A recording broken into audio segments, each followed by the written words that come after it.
What is up, ladies and gentlemen, boys and girls, children of all ages? Welcome to the PMPL EU West Scrims Day 1. My name is Imperium. Welcome to my channel. Welcome and thank you for being here. And yeah, PMPL EU West's awesome scrims brought to you by the wonderful folks over at StarLarder as well. And I'm here to cast some absolutely amazing games, tell some wonderful stories, hopefully as well entertain all of you wonderful folks across the evening. So yeah, 5 games are coming up. All 20 teams are going to be participating, so it's pretty much like that PMPL league stage format, right? 5 groups of 4 teams: Group A, Group B, Group C, Group D, and Group E. There you go. Yeah. There. Yeah. A, B, C, D. There you go. I can remember stuff. So yeah, this is gonna be really kick-ass indeed, because the European scene in PUBG Mobile is getting stronger. It's getting tougher. It's getting more competitive. This year, since it's kind of separated away from the Turkish and CIS regions, they have their own respective PMPLs. It's allowing EUS to stand on its own 2 feet. You have the respective qualifiers from the invitational slots, as well as the PMCO UK, PMCO France, PMCO Europe, PMCO Germany. So this is a really great platform with these scrims to allow these teams to train and to I suppose learn about each other, learn about themselves, test some different drop spots, especially because with this kind of format, it really gives a better mindset going into the league stage of the PMPL, because different teams might drop in the same spot, but if they're in different groups, there could be that game where they're going to be able to drop in their normal drop spot and then have that secondary drop spot on next games, etc. So there's a long way to go. There's five games today. As far as I know, the order of the maps is going to be Erangel, Miramar, Miramar. I don't know exactly. It is Erangel, Miramar. I was meant to write it down, to be fair. I thought I had it. Let me check. I think it's Erangel, Miramar, Sanhok, Erangel, Miramar. As far as I know, that is the order of maps that are coming through today. And as far as groups, I do have all of that in the description. So the list of groups and the map order is down in the description if you do want to check it out. But to read it out to you guys, in Group A, you have Conqueror, OPTIMUS ESPORTS, 4 Romanian Men, Lakonostra MVP. In Group B, you have Team UMBRA, Destiny, Panda, and Gaijin Seraphim. Group C is Unicorns of Love, Black Sparks, GSG Europe, and RESQ. In Group D, Lost Bullet, QATAR Forces, ScrimFarm, and RESQ. And in Group E, Eastern Stars, UDR Killers, QLASH, and GAMELORD. As far as the map order in which group, so game A, match 1 is going to be Group A, B, C, D. Game 2 is going to be Groups A, B, C, E. In Game 3, it's going to be A, B, D, E. In Game 4, it's going to be A, C, D, E. And in Game 5, it's going to be B, C, D, A. So it's pretty standard. You all should be somewhat familiar with that. So yeah, it's 110%. I didn't realize that apparently I have 10 minutes to talk on my own about this, and not gonna lie, I feel a little bit lost talking for 10 minutes on my own. There's a lot that I can definitely go through, to be fair.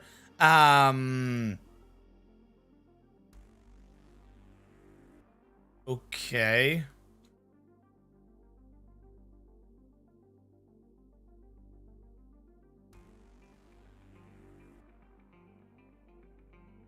Yeah, there is going to be graphics as well on the broadcast and stuff. This is all somewhat professionally done as well. So this is absolutely kick-ass. I look, maybe it is two by Miramar, two by Erangel, and one by Sanhok. Maybe that's the case. See, because on one tab of the spreadsheet, informational spreadsheet I have, it has map order, and then on another tab it has a different map order. So you know what, let's go by something different then. Let's go by what is given to me in terms of the other thing. So it's gonna be game 1 is gonna be Miramar, game 2 is gonna be Miramar, game 3 is gonna be Sanhok, game 4 is gonna be Erangel, and game 5 is gonna be Erangel. Does that mean that each team plays the same map? As far as I know, so Miramar. No, because it means that some teams play two Miramar, some teams play two Erangel. That's a little bit weird to me, to be fair. That's a little bit weird to me, but it is what it is. It is what it is. So, like, teams that we're going to be looking out for in this the teams that we're going to be looking out for is, to be fair, all of these teams do have potential. All these teams have an opportunity to strike when the iron is hot and to really kind of make a name for themselves in the PMPL. But in today's 5 games, to me, the teams that we're going to be looking out for is Unicorns of Love, Conqueror, Panda, QLASH, and GAMELORD. To me, those are the teams that we're going to be looking out for. Conqueror is made up of a roster of former PMGC players, along with the experience of Azzy and Vito. And just they also have then 2 other players as subs. I think it's Reznov and Hitachi, I think, not Hitachi, or I forget the name of their second sub as well. And I know that they've been training a lot together, and they've been really preparing for the PMPL massively. QLASH are a fantastic roster for the PMPL Europe. They've added Luna, formerly of Godsend Sirens, an incredibly talented player and fragger, and they also have another player, I believe, called Rice, who's going to be their second sub. And as a team, they're just so well built, and they've been developing and evolving a lot. They did play in the Red Bull MEO Season 3 World Finals West yesterday, which I was casting them, and they got a 22 kill chicken dinner in Sanhok. Now, I'm not saying they're going to replicate that today at all, or even throughout the PMPL, but it does show that they have a massive amount of talent. Their teamwork is second to none. Their synergy, when it really shows during games. It shows massively during the games. It's Hiroshi. There you go. I knew it was something like that. I knew it was something anime inspired, or whatever you want to call it, Hiroshi. And their teamwork is really, QLASH's teamwork is, it's so obvious during the game. The way they engage as a team, the way they work together and support each other is poetic at times. It really is. Unicorns of Love, formerly, oh my god, I forget the name of the team before. Oh my god, I forget the name of their team before. Oh my god. They were also kind of Polar Ace, an iteration of Polar Ace as well, and the Noisy Boys. There you go.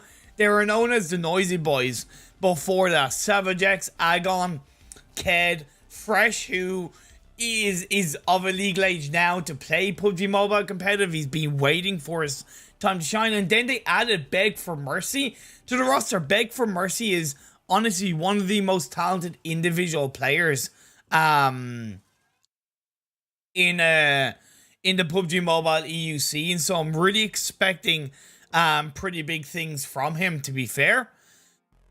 We are just waiting for, I'm waiting for information in terms of the feed.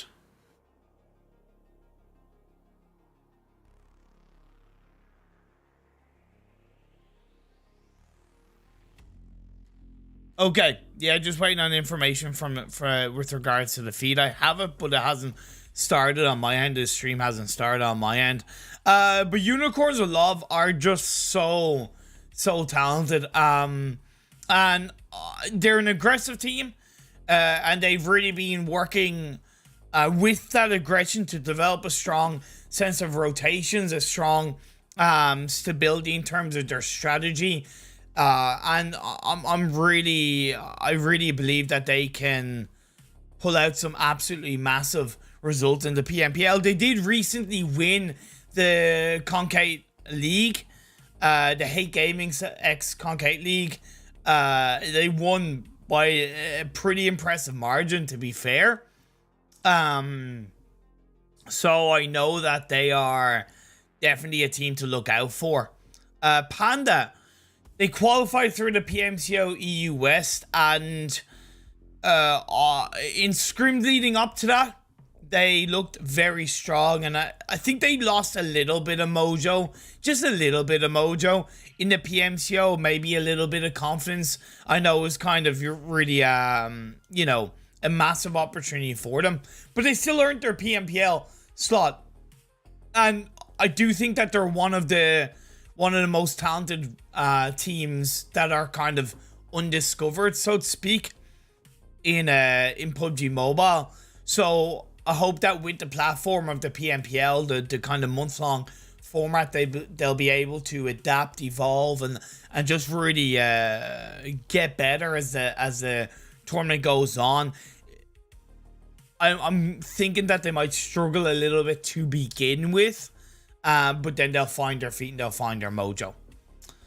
UDR Killers are a team that have had a lot of ups and downs. They're formerly Unicorns of Love at the tail end of last year, between the fall split and the EMEA League, and they very heavily underperformed in the EMEA League, to be fair. They didn't look right. They weren't playing the way, you know, the roster had during the, for example, PMWL. And there's something missing with how they were playing, to be fair. But I know they've added Sebi to the roster. They added him a little bit time ago, and I know that Pocus has been focusing quite hard on making the team better over the last couple of weeks and months, and hopefully from what I've seen, they do look a bit better, and we will see the best of them in there you go. I actually have a feed. It's a miracle. I actually have a feed. Cool. So I'll be able to go through some statistics and whatnot as I get ready to, as the feed shows up. Sorry, I'm just changing my layout of the... There you go. There you go. Lakonostra MVP. They qualified from the UK region, and to be fair, the UK region was probably the weakest of the PMCO regions this year, just because UK doesn't exactly have a massive PUBG Mobile scene and a massive PUBG Mobile following. However, I know they've added Will to the table, they've added Will to the board, and that hopefully will really allow them to add the experience that Will can provide to it, and that's something that we will see across the board. Whether or not they've been able to build up enough synergy and time, that's going to be something that time will tell, and this is going to be absolutely massive test for Lakonostra MVP, an absolutely massive test. So you know, again, the format for PMPL, yes, you have kind of 3 separate weeks, but you can still evolve, you can still improve, you can still get better, and you don't need to get to the super weekend of every single week, in my opinion. I'm going to transition to the in-game to, I suppose, build things up. 30th of March, 6th, 13th, 20th, 27th of April, 4th and 11th of May. Get closer to your idols and learn their playstyle. Boom. Okay. So now you can see the schedule. That's it. Match 1 is going to be Miramar. Match 2 is going to be Miramar. Match 3 is going to be Sanhok. Match 4 is going to be Erangel. And match 5 is also going to be Erangel. It's going to be starting fairly soon. Thank you so much to everybody that's tuning in so far. Feel free to share the stream, share the stream and let everybody know, because it's more beneficial than you think. Not only to myself, but to the EU scene as a whole, to be fair, to the EU scene as a whole. I don't know if that transition graphic is a little bit annoying for you guys, or if it's just me, but let me know. And also, I'll have to also make sure that the sound is balanced, so I'll be also looking for a little bit of feedback with regards to that as well. I don't have any control over when the game is starting. Do you think I'm holding back when the game starts? Do you think I'm actually saying to the broadcasters, yeah, don't start the game yet, I want to keep talking? Trust me, I want to see these games as much as you do. I'd rather be casting in-game rather than you seeing my ugly looking face, you know? So it's definitely going to be, yeah, very exciting. Thank you, Sipples, for putting that up, my friend. I wish you could freaking, I wish you could pin multiple I wish you could pin multiple comments, to be fair. I'm also going to edit the description as well, because that will be important. I don't want to confuse anybody. Miramar, Sanhok, Erangel, and Erangel. Perfect. I've saved that.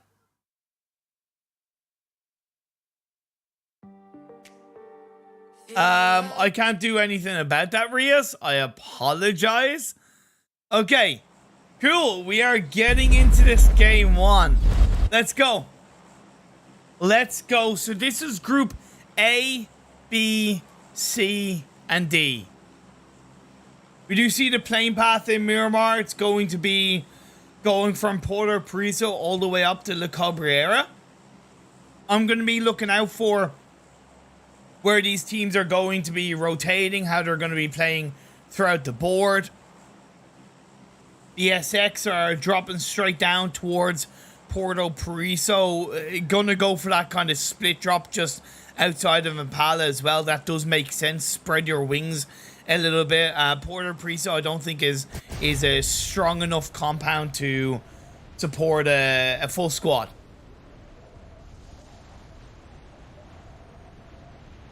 Okay. 4 Romanian Men dropping in Los Leones. That's pretty standard stuff from them. Conqueror dropping to Picado. Standard things indeed.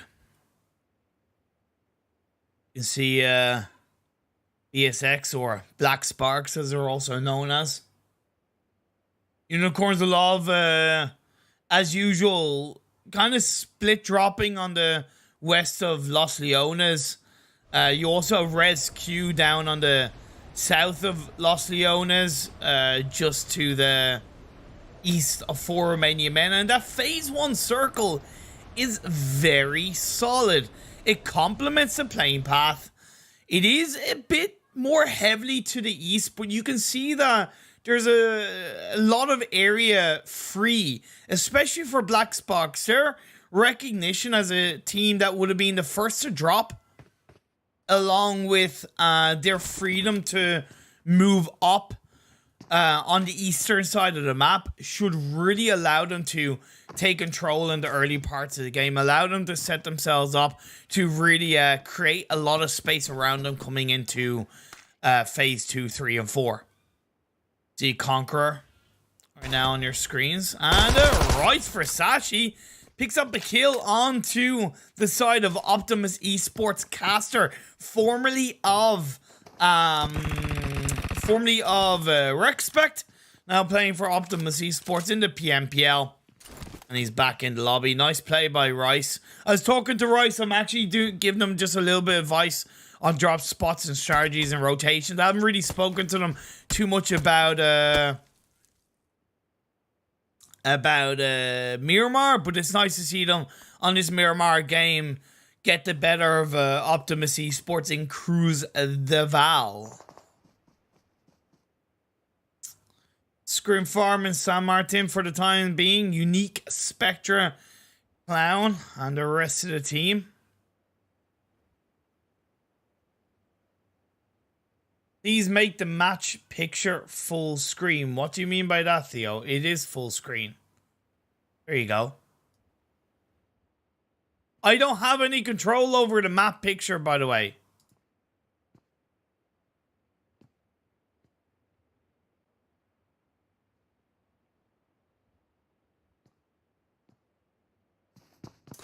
Very passive in the early parts of the game, to be fair. Just a couple of kills you've seen right off the bat. I think we only started with 13 teams and 45 players. I think the 2 teams didn't show up for the first game. I didn't really notice or observe that, to be fair. So we definitely will have a passive early game in Miramar. I know the teams would prefer to have a full 16-team lobby because it's much more of an example of the competitive game.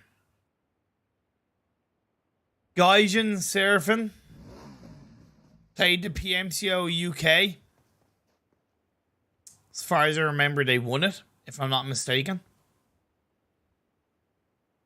And they proved themselves in the PMPL. Just like I spoke about with regards to Lakonostra MVP. It is going to be a big test. It'll be a big test. Okay, seems like UMBRA only starting as a 2-man team, PRZ and Talon. Don't know where Swave is. It's a little bit of a fool's bad man.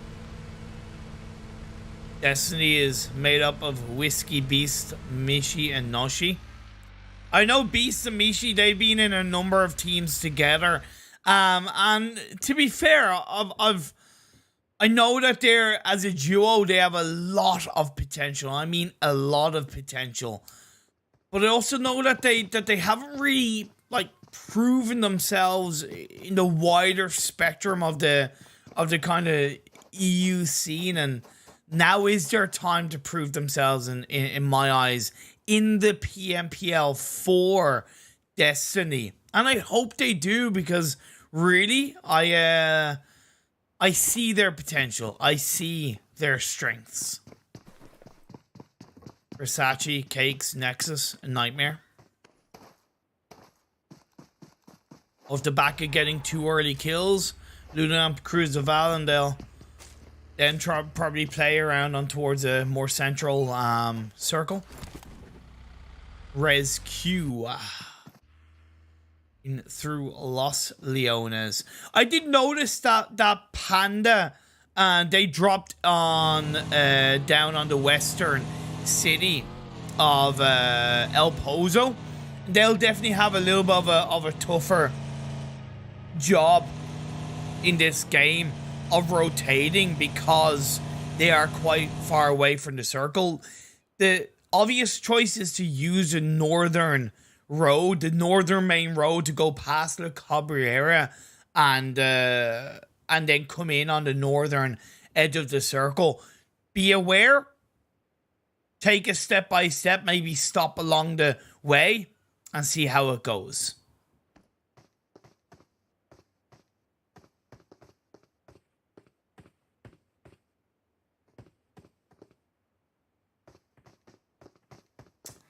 Minas Generalis Mountains occupied by PRZ and Talon.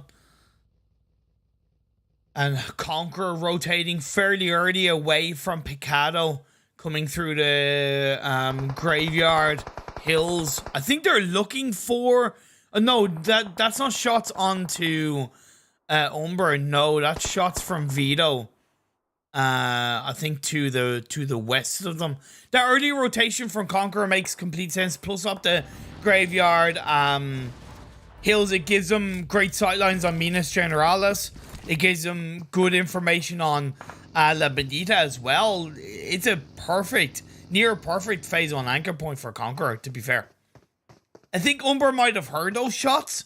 That's why Talon is kind of looking down. He hasn't got any kind of real heavy scope. It won't stop him from taking a couple of shots if he does see a pixel out of place or a RESQ. Maybe looking for Beasts of Destiny.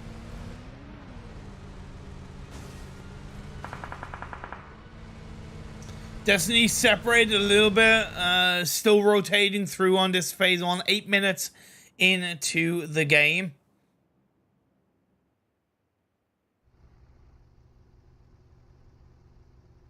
I don't know if RESQ have pushed Destiny back or whether that was natural for Destiny to move further up the hill. I like this spread from Destiny. I really think that's healthy. We can see it on the board that phase 1 is about to close and phase 2 is popping up. Panda moving away from El Pozo at the right time. You can see all the space in front of them, and they have a great potential to move wherever this phase 2 goes, and the centers / goes heavily to the west, so it is going to put a little bit more pressure on the teams down on the eastern side of this phase 2. Ironically, it is Destiny and RESQ that are fighting up against each other on the eastern edge of the circle, and you could see Black Spark's third party is just a little bit come in behind Destiny and get a bit of a backstab.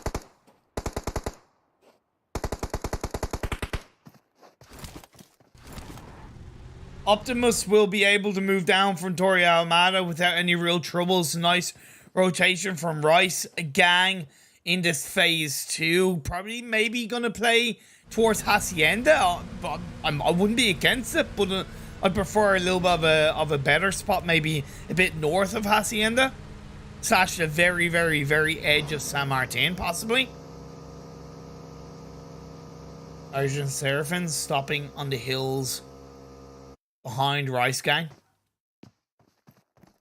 Makes sense for them to get a bit of information, play around that. They do send Costi forward, I think, to get a second vehicle or separate vehicle. And now Unicorns of Love using Beg for Mercy. Shots being sprayed up on towards this side of 4 Romanian men, but Savage X gets knocked off the back of that vehicle blowing up. So an initial pressure point for 4 Romanian men, despite them being put under, despite them facing hassle from Unicorns of Love, they have gotten the advantage for the time being. Aimbot being very careful. Savage gets confirmed. He goes back towards Graveyard, but that's where Conqueror could come in and third party that one. Fred with the sprays. Be careful on the sushi. Finds a knockdown. I expected nothing else. However, it was at the hands of a nade by Beg for Mercy. Great teamwork as Fresh finds a knock on Duran. Leaves Aimbot on his own, and he's gone into the Graveyard area. Good recovery from Unicorns of Love. Losing a player early on was never going to help them, but indeed, they turn it around in their favor. Black Sparks, a bit of a weird place for them to be, in my opinion, in phase 2. I really don't like that. It's Minas Generalis. I know you can kind of exit it pretty nicely, but it doesn't make sense to me in my eyes. RESQ now looking for Unicorns of Love themselves, playing on these open hills outside Graveyard. I don't think RESQ are in the safest of places. However, they are being gifted with a juicy crate drop. Not going to argue with that one. Anna bleeding out while Aimbot is in the church. Well, not quite the church, but very near the church.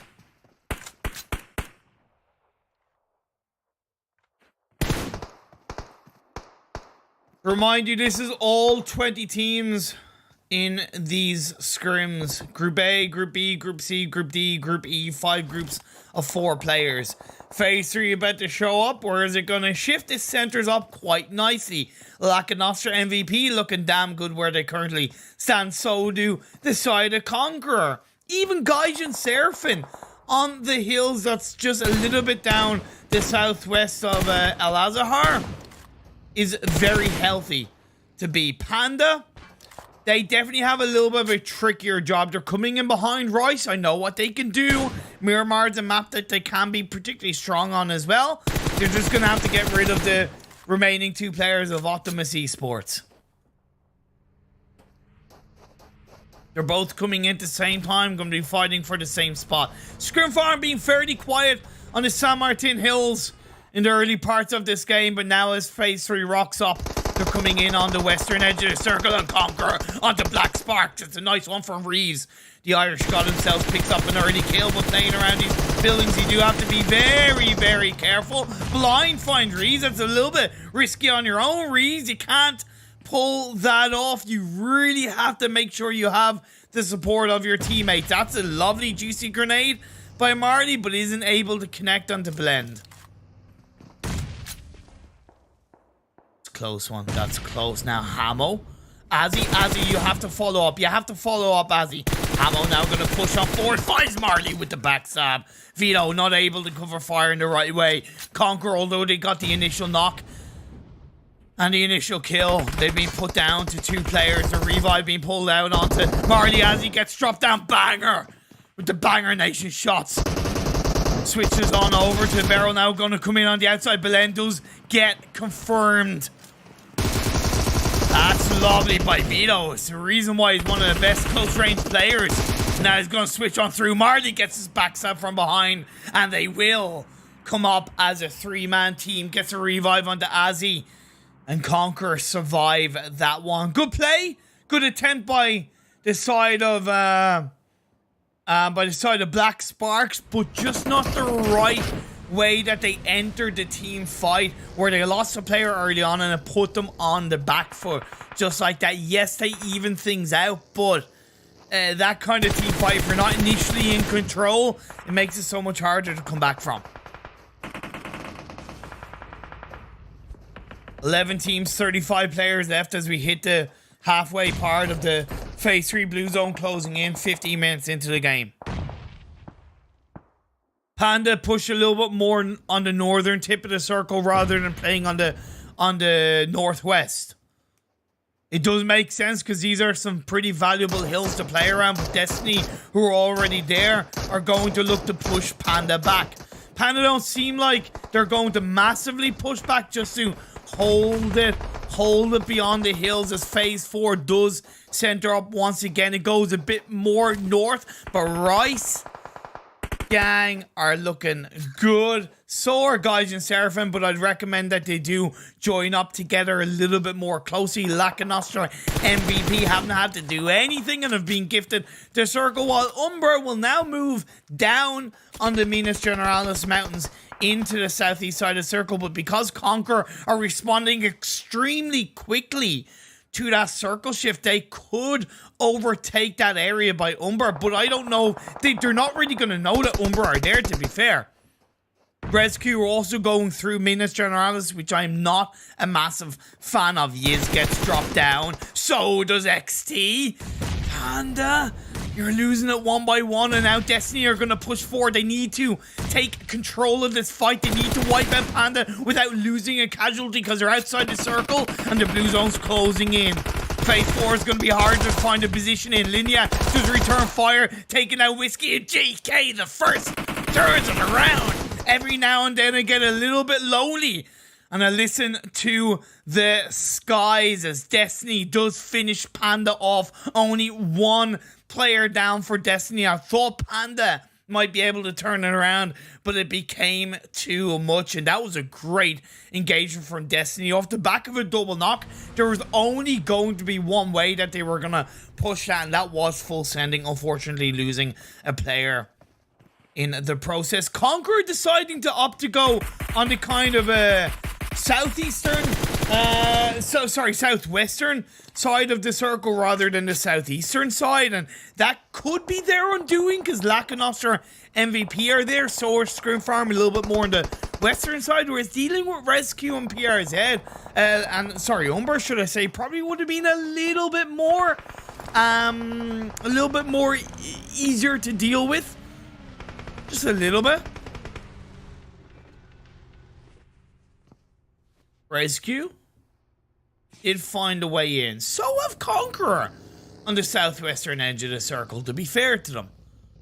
As Lakonostra MVP haven't had much to deal with so far in this game, they should be all healed up, all stacked up, all ready to take this fight and protect their land. A couple of third parties coming on through as Unicorns of Love are dealing with it, but ScrimFarm are picking up the fights, but it is going to be Vito that finds AWM Dizwati, and Clown picks up a couple of kills onto the players of Unicorns of Love. Just one more pink unicorn left in this game one, and it is going to be Conquerors that will probably be able to find them. Nice engagement, all the same for ScrimFarm. Unfortunately getting third party, losing a player, but they'll still keep 2 up.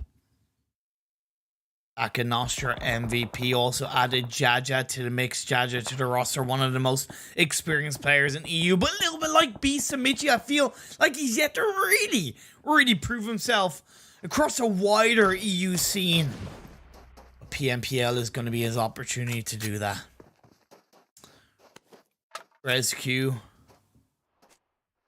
you find a couple of kills onto Gaijin Seraphim. I did say Gaijin Seraphim needed to join back up. They need to join up as pretty much a full squad, and they didn't do that, and it seems like they got picked off. The circle goes down the southeast. Rice Gang adapting extremely well, keeping Nexus on the back line. That makes complete sense as Marley has to prone down the last player of Unicorns of Love.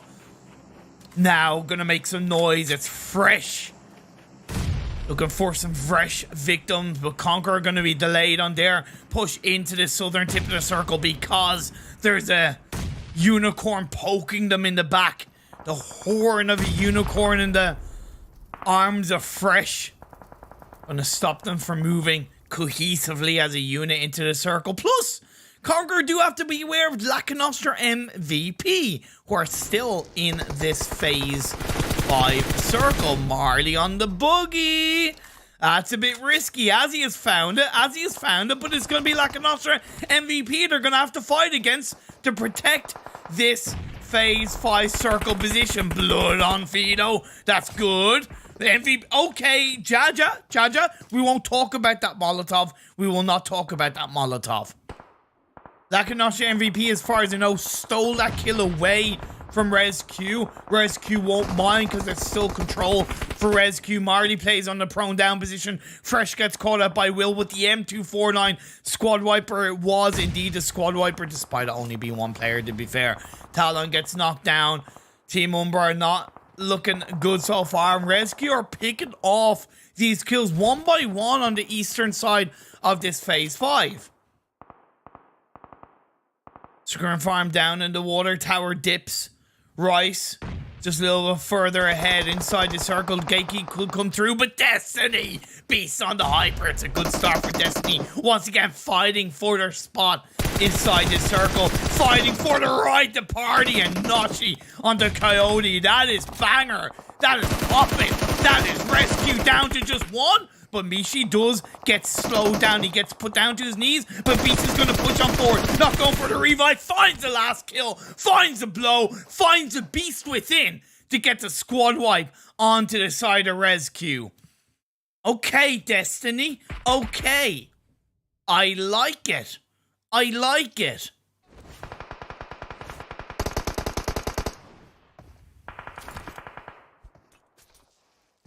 Ow. ScrimFarm staying safe as a duo. Rice Gang, a little bit similar to Lakonostra MVP, haven't had to do much in this game, but as the next circle shows up, it shifts to the northeast, and finally Destiny might be able to breathe a little bit of a sigh of relief as they are very close to the edge of the circle. ScrimFarm has one player knocked down for Sachi, is prone down, but he's not really undercover. Unique gets spot out. Great angle from Nightmare to get rid of ScrimFarm and make their entry point across the road into the circle a little bit easier. Not easy, just a little bit easier, while Conquer, share, and coexist with Lakonostra MVP. Talon once again gets knocked down. Time's ticking, 13 seconds left on the clock for the blue zone. Starts moving in, and Lakonostra MVP will have to move for the very first time in this game away from their location. Couple of the Destiny players using vehicles to enter into the circle a little bit easier. Going to play on the hills, albeit it's a little bit open. Rice Gang will be down below across the road. Beside him, Marty's knocked down as he's on his own. That makes sense. And Lakonostra MVP finally pushing away from the compound. 6 teams left, 15 players in this Phase 6 blue zone. Or Phase 6 with the blue zone closing in, should I say. That is cheeky for Noshi. He's going to be in the minivan, hoping he doesn't get spotted out, but he does find Nexus. The knockdown comes through. Be careful, go back into the minivan. Go back into the minivan, Noshi. Come on, scale it back and go back in the minivan. There you go. Good job. I see what you're doing. The cogs are turning in the brain. May only be Mishi, Destiny, and Beast, but they're on 11 kills in this game. 1 casualty across 11 kills. That's a great return on investment as Rice Cakes comes through on to Panda. Conqueror found a spot in the circle on the northeast. Azzy, I don't know how he got there, but by God, he got there. Talon on the Jaja. The revive came through. And Talon gets knocked down on his own, but Lakonostra MVP, Danny, is his world going to be on fire? Will the rest of Lakonostra MVP be able to survive? Indeed will. They will. They have the willpower, they have the will, they have the Jaja, they have the fight. 4 teams left, 11 players in Phase 6. Every one of them is inside the circle. As he's looking for Destiny, he's going to get put down to half health, and Beast supports him extremely well. This is Destiny's chicken dinner. Rice Gang could steal it away, because technically Rice Gang, as far as I'm aware, have the full squad. It's 4v3v3. Will gets knocked down by Beast. The high ground from Destiny does move a little bit away from them, but they're helping themselves by getting the initial knock onto Lakonostra power. Nice Molly, gonna push him back. The knockdown comes through. Mishi gets his head ripped off, but Noshi is going to play on. He's gonna play forward while his teammate gets revived. Great communication, great skill, but Destiny, you have to take advantage. You've allowed Lakonostra MVP to get the revive onto one of their players, and Beast finds Danny. Jaja does take down Beast, and Mishi is going to go for the revive. Unfortunately, Noshi went too far forward, and that's going to be a third. No, that's going to be Lakonostra MVP Jaja helping with the help of Rice to get the end blow onto Destiny, who comes down to these final 2 teams. 4v2 as Rice Gang look to gang up onto the remaining 2 players of Lakonostra MVP, Jaja and Will, the dynamic duo. A lot of experience within the EU scene, but they have to use that experience. Use the time that they spent on multiple PUBG Mobile competitive tournaments across the years to their advantage. It's a lovely grenade being thrown up by Cakes. She's going to go a little bit forward. A knockdown for Nightmare onto Will. Now it's Jaja left on his own in through the smokes. Nightmare is going to follow up. That's going to be the squad wipe. And that's going to be the chicken dinner to Rice Gang. Good stuff from Rice Gang. My lord, that is pretty banging, if I do say so myself. Great game by Destiny. Great game by Rice Gang. To be fair, good game from Lakonostra MVP. They did get a lot of circle look. So did Rice Cakes. But Rice Cakes did have to move into the circle a little bit earlier than Lakonostra MVP. And they were a tiny bit more proactive. Although Lakonostra MVP did pretty good, their entrance into the circle when they had to move in was, to me, a little bit late. Just a little bit. I know they were only coming into this game as a 3-man team, but yeah, it was a little bit, just a little bit too late, where they weren't maybe able to gather a bit of information. I don't know. maybe they'll disagree with me. For sure, maybe they'll disagree with me. The team of that game one has to be, for me, Destiny. Like, they were so solid on those engagements. You can see the teamwork, right? You can see the synergy between Beast, Mishi, oh my god, I forget the third player. Oh my god, but you can see the teamwork. It really shows. Let's have a look at these highlights, to be fair.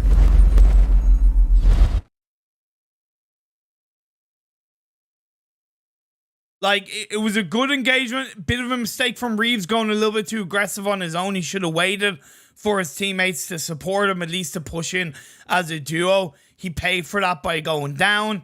And then we saw the engagement between Destiny and Panda. And that was such a good engagement from Destiny, capitalizing on those knocks massively. And, you know, the amount of fights that Destiny were in for them to get in the top 3... honestly, yeah, that's, in my opinion, better than the chicken dinner without any kills, without any real engagements. And, you know, I would argue Destiny were a little bit unlucky as well, that they got third-partied, but it was a great defense by Lakonostra MVP. Will, Jaja, and Danny played extremely well together. They did. And then it was just the last kill. It was actually Cakes that got the final kill as well. And we do see the match leaderboard. Rice Gang getting 11 kills. Despite them only having to move into the circle pretty late on kind of the last couple of phases, they still did a hell of a job getting 11 kills. Then Lakonostra MVP with 7 kills, 19 points in total. Destiny with 9 kills, 19 points in total. And Conqueror with 5 kills, 13 points in total. So the top 4 all getting over double digits is very healthy. Team UMBRA, who only started as a duo, Talon and PRZ, I would say that was like, you know, a good game, to be fair. Only 1 kill, but that's to be expected. 6 placement points, they'll grab that. Gaijin Seraphim, 4 placement points with 0 kills. That's a bit of a ripperoni pepperoni. There you go, match stats. Cakes with 4 kills, the current leaderboard, followed by Nightmare with also 4 kills, and then Michi and Beast from Destiny in on 4 and 3 as well, respectfully. 3 of the Destiny players in within the higher leaderboard. Kills 4, 3, and 2. Can't argue with that one. And then Conqueror has Vito up there along with Lakonostra, MVP, Danny, and Will, making up the top 8. 1, 2, 3, 4, 5, 6. Yeah, the top 8 of the leaderboard. What the hell, Ayush? Sayani, what the hell? Dude, thank you so much for the super chat, man. What the hell? I don't know what's going on with those graphics. Match stats. Oh, okay. There you go. Really? Do you want to like...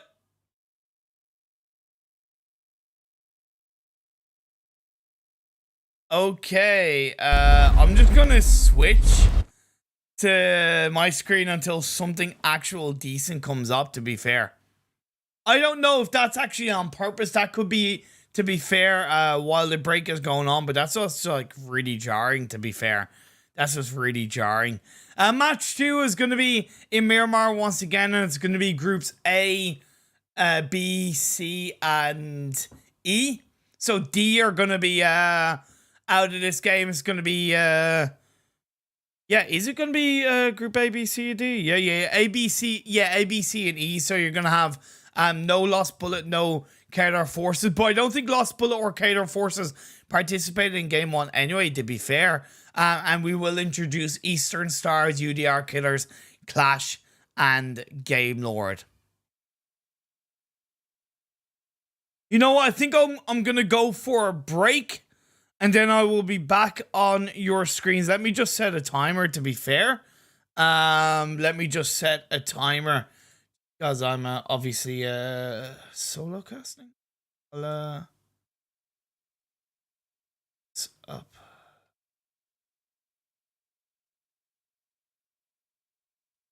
going to open up? Yeah, maybe you will. Maybe. Yeah, so there's another instance of running. Let me turn some music on as well.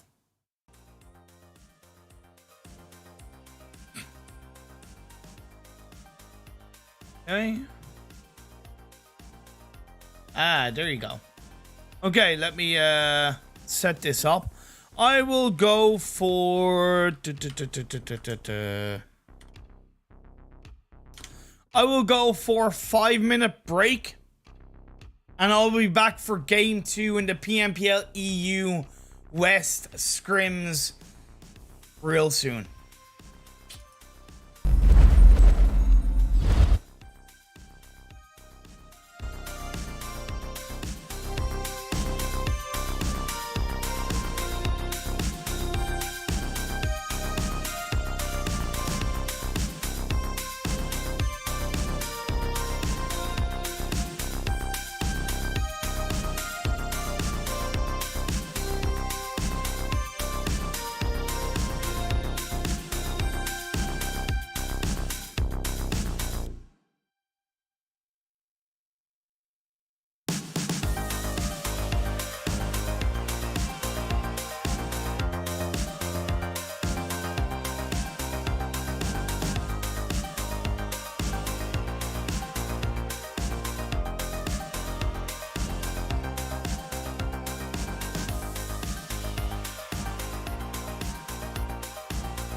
I am back. I'm not sure how long until the next game starts. To be fair, I'm really not sure because this is the first day of me doing it. So I'll be able to have a better judge of kind of breaks. Because I don't want to, well, I suppose you don't want to hear me talk, to be fair, but, you know, yeah. Yeah. My point is, I just don't know how long I'm gonna be talking for before game 2. But of course, Nexus, you're gonna take a vote and you're gonna go. No, okay. Taking a car and going wee. That is it. If you take a boat, you go. That's what it is, Nexus. Okay, that's what it is. You take a car and you go wee into your position. And if you're taking a botation, you go Oh my lord. Oh my lord. Thank you to everybody for tuning in so far. I was really happy with the amount of people that were towards the end of that game 1. Really means a lot. Let me know if because I kind of feel like my audio is a little bit too loud. I'm going to turn my audio down a little bit. To be fair, I'm going to turn my audio down a little bit. Just because I think it's a bit too high. Oh, we're going to be getting into the game. Let's get into the game. It's still on match stats, but I'm waiting for it to change. I don't have any control. Come on. Come on. Game. Game. Game.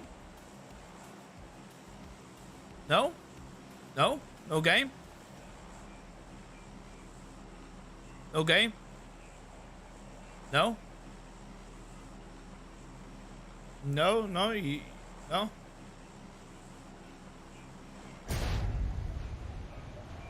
No? You don't want to change scene? You really don't want to change scene for me? Seriously? Oh, okay. Okay, it's back to my face until the camera changes scene. Okay, now it changes. Now it changes. Come on. You're killing me. You're killing me, guys. Same path, game 2. It's a lot more to the west. Going from basically direct south up to northwest. So that's going to be a little bit harder for the teams to deal with on their rotation. We are seeing Optimus I always want to say Optimus Prime, to be fair. We do see Optimus Gaming dropping down in Valdemar with Panda.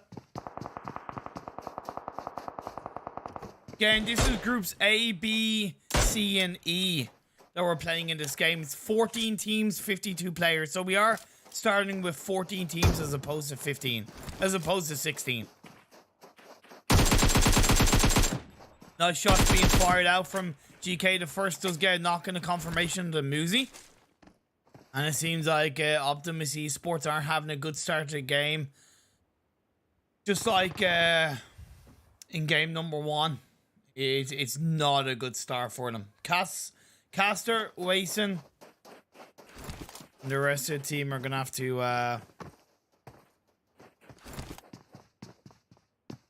have to find a way of getting out of this sticky situation they find themselves in.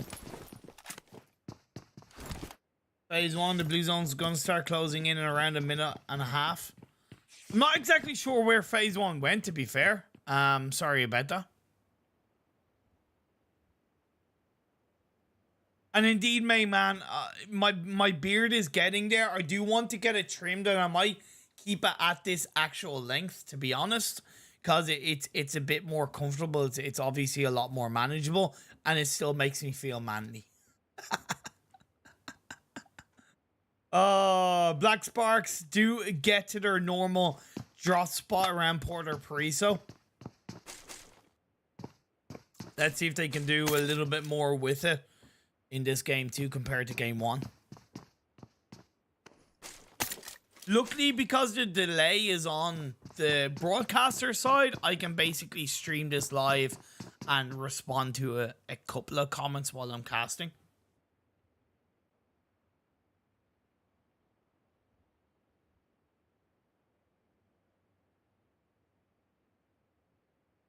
Reeves and the Conqueror side did have a good game one. Losing Reeves in the engagement with Black Sparks was not ideal, and it definitely shouldn't have happened, but they're scrims, so it's no problem as far as testing themselves, and plus still getting a good result over 10 points.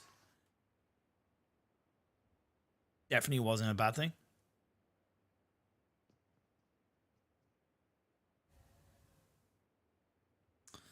A little bit of a stalemate as Optimus Esports do what they can to not lose another player. So they're going to stay pretty safe. Probably going to wait for Panda to absolutely positively disengage away from Valdemar before they start to make a move themselves. It is, of course, slowing their rotation down massively. It's going to make them a lot more cautious. Their looting ability has basically come to a stop because they're staying in their respective buildings. And we have GAMELORD rotating through the French side.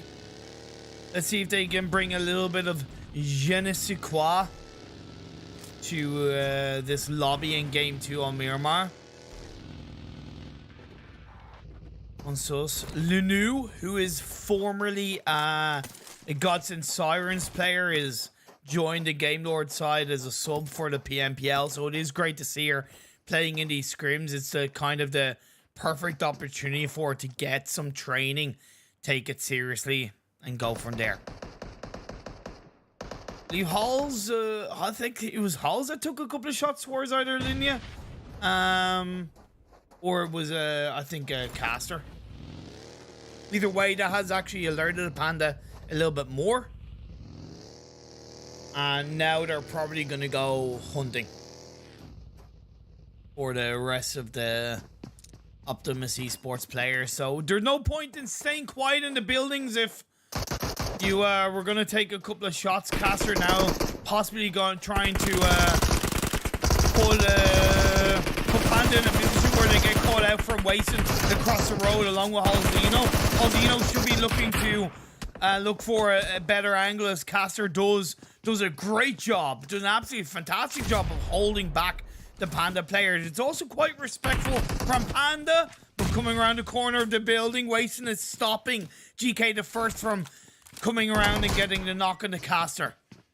First aid has been pulled off. It does seem like Yiz is maybe looking for a flank going around the other building as Caster pulls off a smoke. That's a really good defensive smoke being thrown up by Caster.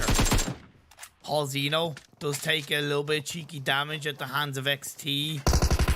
Might be giving Panda a little bit of confidence to push in, as Caster does get knocked by DK the First to Thompson. Gonna be the good choice. As Wason was also knocked down, as Halzino left on his own, as Panda yet to suffer casualty. So no 1v4 in the early parts of the game. I can't see Halzino surviving this for much longer. Might be able to get the knock onto. Yes, indeed he does. But without finding time to heal up, it is going to be the end. And indeed, XT finds that one, baby. A squad wipe for Panda. As you do see, phase 1 very, very central in this game. Very central in this game.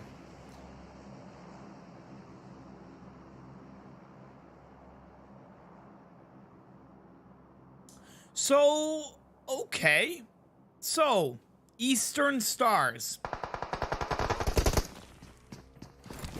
Formerly Bloodline. There you go. Thank you for switching scene. Formerly Eastern Stars. The reason why they changed from Bloodline is because they unfortunately had a little bit of falling out, so they changed their name to Eastern Stars. Kapahala, Fori, and Loki. I know Kapahala is, you know, he's really done such a good job of proving himself in a massive way. I would say that he's achieved a justifiable amount, but he wants to achieve more. PMPL is going to be a great test for him and the rest of the Eastern Stars team, and I know that they have a lot more to prove. Clash dropped in El Pozo. It's pretty good considering the playing path, and Black Sparks are still in the blue, rotating from the eastern side. That kind of makes more sense because Black Sparks would have gotten to their and Porter Priso draw spot a little bit later than game one, so they're going to be coming into the blue a little bit later. And you have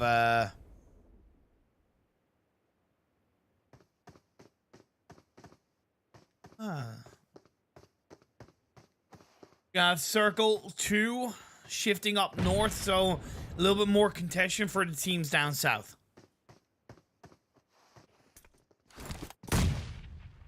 Conqueror are together as a full squad, and that's, to be fair, that's a little bit unusual for Conqueror. Normally they have like a 3-1 split, or they have a little bit of a spread as GAMELORD comes up the Picado Hills on the southern tip of the circle and catches at one of the 4 Romanian Men players. Shots are going to be heard by both Conqueror and Eastern Stars, and that's why both of those two teams are probably going to be thinking, let's not engage for now. Let's wait. You can hear the shots being fired. Onsos finds Fury. Bit of a third party as Kapahala gets a knock on the Vito. It's not going to be enough if Kapahala can't get the revive into Fury, and Eastern Stars, their third player, joins up with Kapahala in some way, shape, or form. Luckily, because they're 2-2 split, Rees will put... Oh, beautiful shots from Kapahala! But Marley does get the return knock. Very important for Conqueror. Let's make no bones about it, though. If Eastern Stars, 1, had a full squad, and 2, had 2 or more players in those building areas, essentially supporting Kapahala, it could have gone a lot worse for Conqueror. Luckily, again, to reiterate, that 2-2 split from Conqueror is so integral.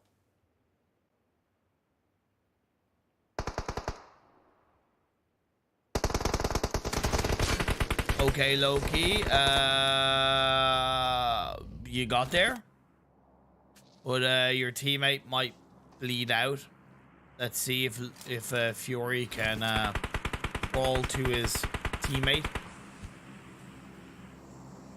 I don't know if Conqueror do have a couple of grenades, but all it would take is 2 grenades thrown into those smokes, and that will see the end of Eastern Stars. Luckily, because Conqueror are a little bit more distracted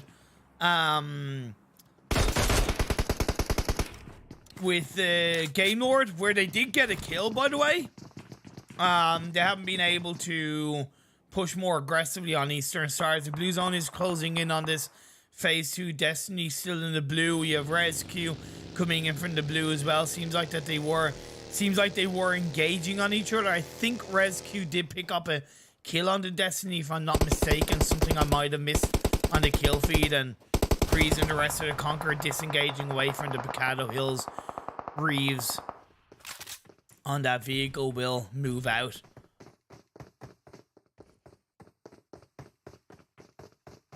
Very tricky of a place to be. I think they're very happy, though, with moving a little bit more out into the open because they got that kill on the GAMELORD. So it's that diverting traffic method that we all know and love that these teams need to pull out, right?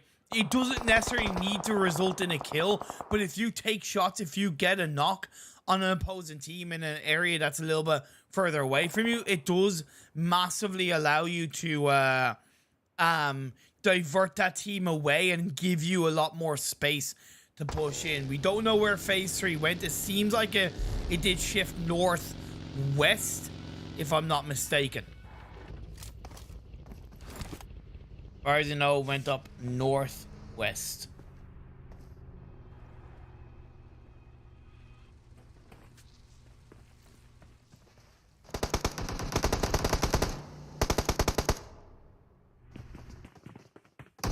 However, has GAMELORD, who lost a player early on, were shifted away from Conqueror. They did push towards Panda. They did course, get initial knock and kill on the Panda, but Unicorns of Love are coming in from behind, so it's a bit of a GAMELORD sandwich. You're going to feel the heat of both Panda and Unicorns of Love. Akashi is flanking around on the angle, and the Eastern Stars will have to deal massively with Conqueror. 2 fights going on. Monsos does find Fresh, finds Big for Mercy. GAMELORD flips the switch. Switch on over. Come on. But XT from Panda gives a little bit of help as Eastern Stars finds Azzy. And we do switch over to this fight as Unicorns of Love, they lose a player. Panda down to 2. While Monsos will most likely look to get... Sorry, they're down to 3. Monsos will look to get revived up. Kapahal is on a sliver of health. He's going to try and deal with that one. All he can do is pre-fire those shots on towards his airlines. But from behind, it's going to be the one and only Reeves that finishes the job. And Eastern Stars are taken out of this lobby. We can hopefully focus a bit more on Gods and Sirens disbanded essentially because Linu and Luna got opportunities for Clash and GAMELORD respectfully for the PMPL. It just put their team in a position where they weren't able to continue, so essentially the team disbanded for the time being. 12 teams, 38 players. Will make that 37 players are left alive. I don't know if Destiny... I don't think Destiny are fully out of this game too. It's a much different second Miramar game for themselves.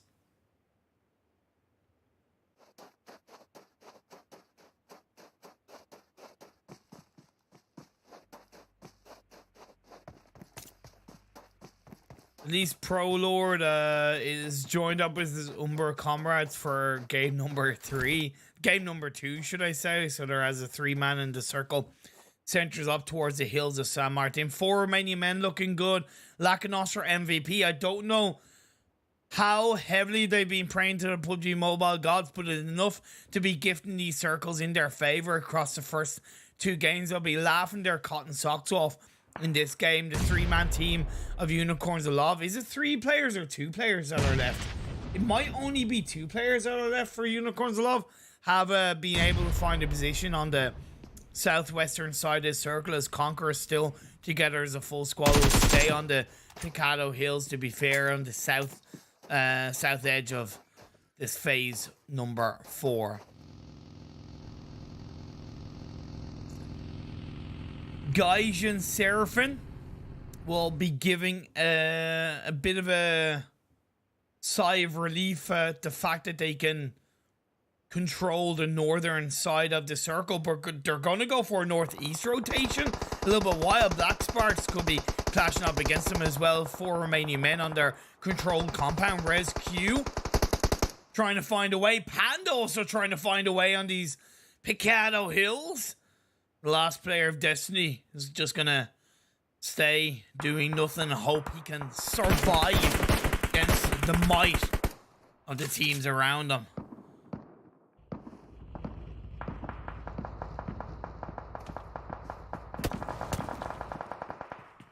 Black Sparks indeed are being aware of the fact that Gaijin Seraphim on the hills above, as well as 4 Romanian Men just a little bit to the west of their current spot. GAMELORD probably have one of the, I wouldn't say the best spots in the circle, but way more room to navigate on the next circle shift. They have a lot of space around them compared to the east and south of this current phase 4.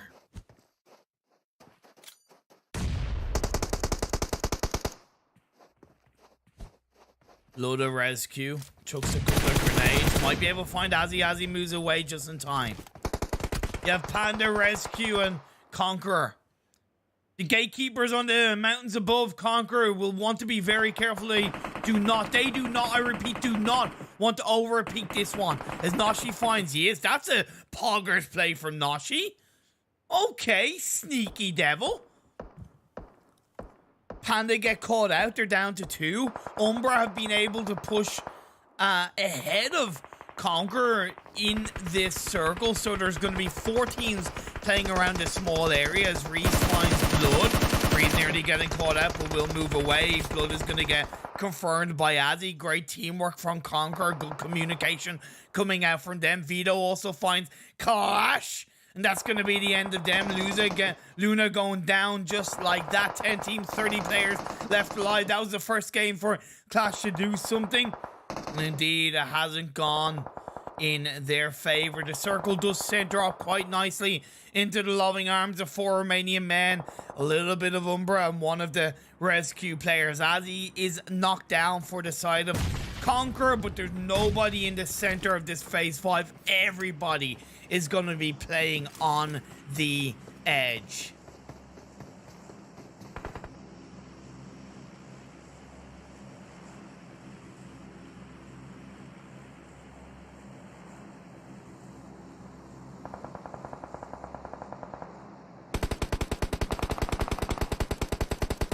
Calm before the storm. There's 8 seconds until the blue zone starts closing in. The revive did get pulled off onto Azzy, so that has kept them up as a full squad, but they've yet to find a position. Get kept by UMBRA off the back of the last circle shift, and RESQ being able to play in the low ground mountains, but they still got to deal with Panda. Noshi lost his life. Destiny went out pretty early in this game. Unicorns Love indeed are, as a 2-player team, losing too early on. It's not what I want to see from Unicorns Love. The habit that I've seen them have in the past, where they lose players early on and it really does affect their late game. Well, PRZ finds a Kashi. That's good. Rob's left on his own. Went in a bit blind. Kind of low-key paid the price. Luckily, Vito and Reeves going to at least backstab and third party that one. A couple of kills, a couple of knocks, switch on through. The Savage X is knocked down. Lakonostra MVP. Lakonostra MVP, you're going to push on forward. Algon's on his own. And now it's going to be, of course, Hades cooking up a grenade. That's a lovely grenade. Puts Algon down to half health, and then the pre-fire shots. Single mind, single flow, single shot. Now Lakonostra MVP will have to deal with Gaijin Seraphim.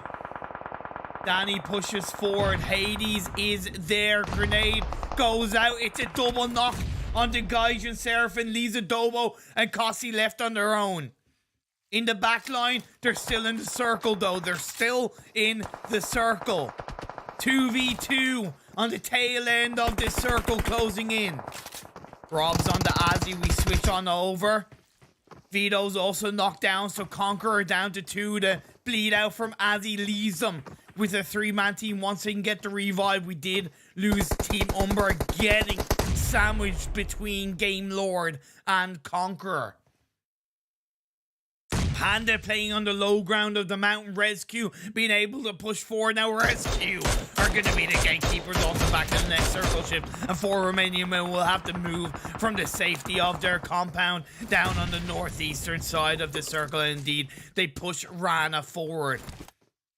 Rana, absolutely fantastic female player. She does a lot. Actually, sorry, it's Sushi. My apologies. Sushi is a female player for 4 Romanian men.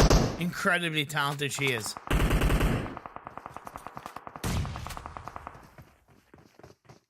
Four Romanian men, to be fair, does sound a little bit easier than 4 Romanian people, but they do indeed have a female player in the team.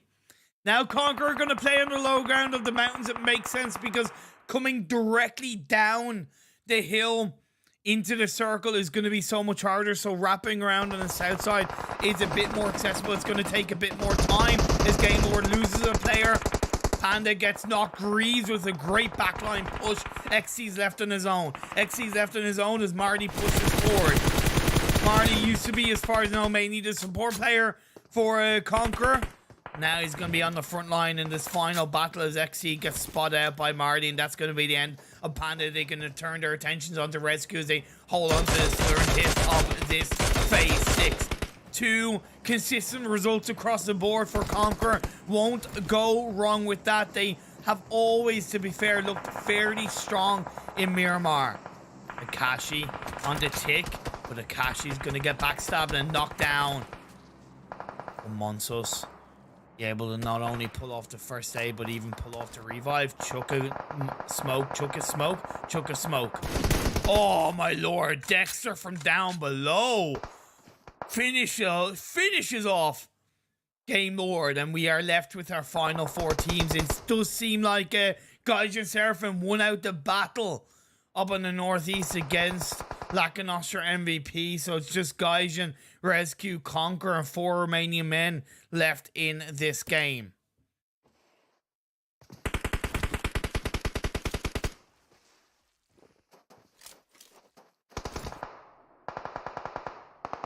One of the Conqueror players, Reese, is still outside the circle. And this phase blue tick damage is, of course, pretty damn massive. Luckily for RESQ, they have a little bit of a fence that is protecting them against 4 Romanian men, while 4 Romanian men do focus on Gaijin. Straight up kill. Leaves Gaijin with 1 player left. Oh, nice shot thrown down by Reese. Looking for Rana. Gonna keep them inside the shack. Keep them in the shack.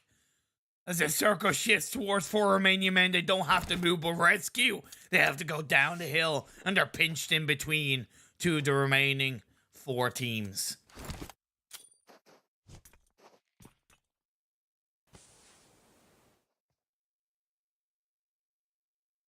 What are Conqueror gonna do? Because as they do go further down on the hill, it is more of a flat terrain, and it does make it harder to hold down. But Reese on the hyper, that's a good start. It could be the case where Conqueror will be looking to play on the edge of blue / inside the blue at just getting the kills for that. But Marty, that's a big brain play. That's a risky big brain play. Go for the bait and switch on the 4 Romanian men, using that vehicle to alert the attention of 4 Romanian men and put them outside of the shack. Rana heals up in time amongst the smokes.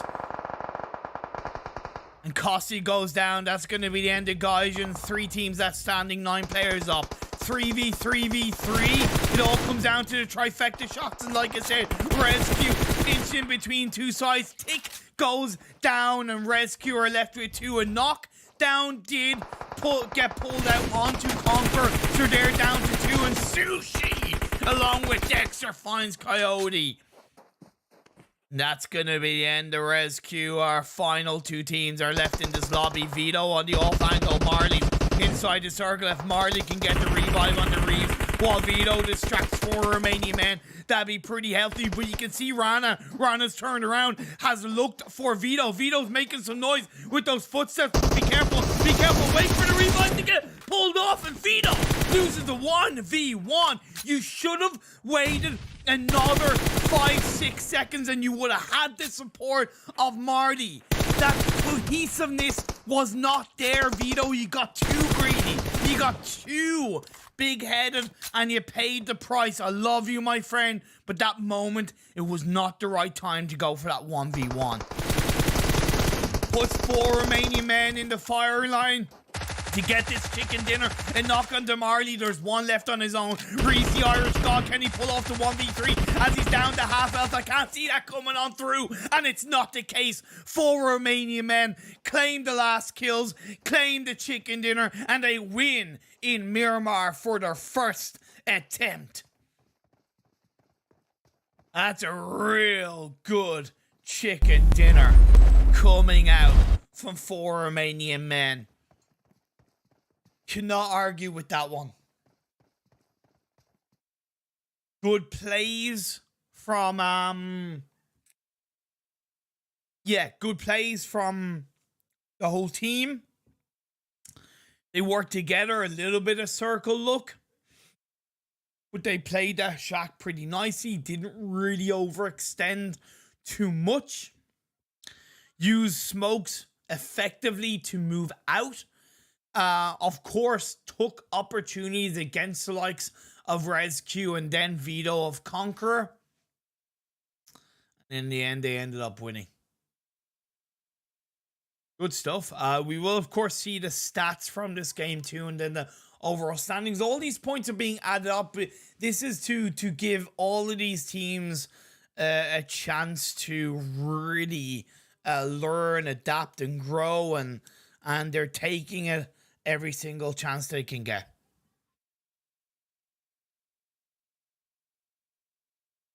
Highlights shine through. You saw game 1 in Miramar was won by Rice Gang. They weren't playing in game 2. They had a break and they'll play the remaining 3 games after this. And game 2 was won by 4 Romanian Men, as you just saw. Conqueror, who are playing the first 4 games in a row, having 2 consistently solid results. No chicken dinners, but a top 4 each time with a couple of kills. They dealt with the mountainous terrain of the Picado Hills pretty effectively, especially when you had UMBRA, GAMELORD, and Panda involved.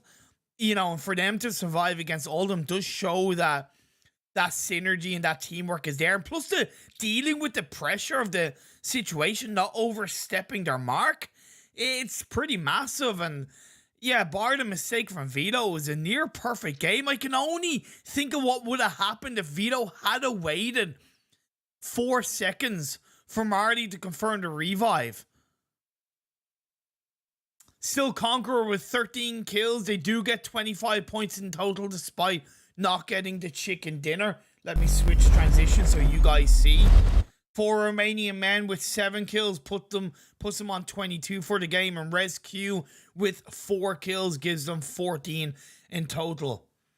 GAMELORD, 7 kills, 6 placement points, 13 in total. And Gaijin, much stronger game 2 from them, puts them on 12 points. Top 5 once again with over double digits. Can't go wrong with that. Panda, I would argue, slightly missing the mark in game 2. A better result compared to game 1, but there's whether or not they're testing a couple of things, because that's all I can really kind of presume, to be fair, is that they're trying different things. You can see the match stats: Reeves and Vito, 5 kills apiece for Conqueror, along with Azzy on 2. 12 of their 13 total kills between those 3 players, and Dexter on 4 kills, followed by Akashi on 3.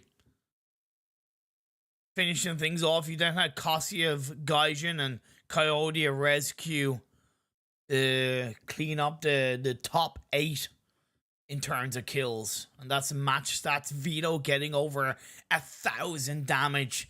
So maybe it's understandable why he got a little bit frisky, why he got a little bit, you know, presumptuous on that 1v1 Virana. When you do get over 1,000 damage and 5 kills, hey, you're feeling the moment, you're feeling the heat, but sometimes taking that step back, making sure your team's supporting you, will really allow you to flourish. Hey, look, Vito's, he's a fantastic player.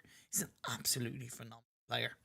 Breeze the Irish God in second with over 900 damage, and Kapahala with over 603. It wasn't the best of games for Eastern Stars, but they came into this one as only 3 players, and these Kapahala shined. I told you, Kapahala is easily one of the best players in Europe. Akashi from GAMELORD also up there. That's the standings after 2 games.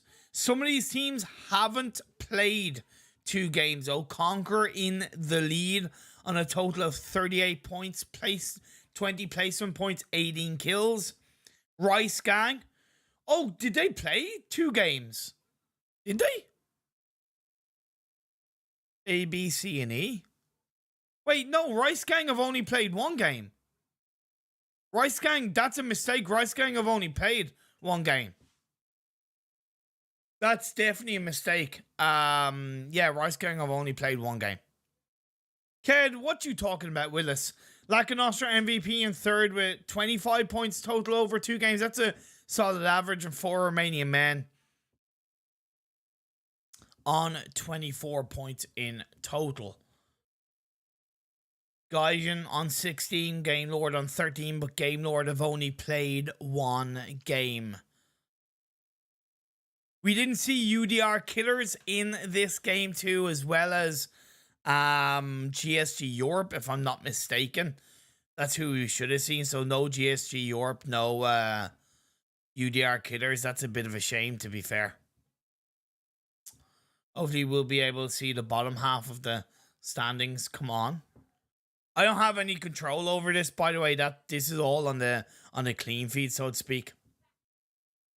We'll be able to see 9 through 16 and get an idea of where these teams lie after 2 games. As I said, Rice Gang have only played 1 game. That is definitely a mistake on the production end. They've only played 1 game because they're in Group D, and Group D sat out game number 2. Actually, that's something I should put in the video description as well, to be fair.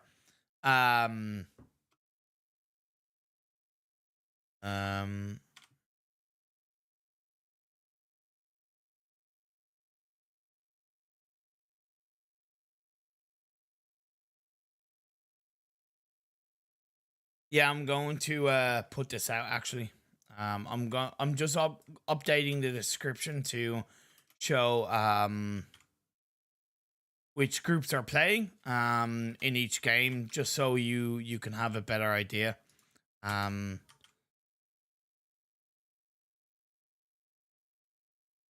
me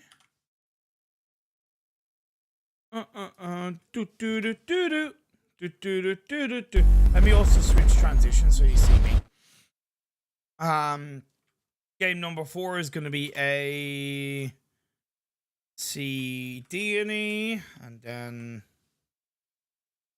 I don't think they're going to show the bottom half of the standings, to be fair.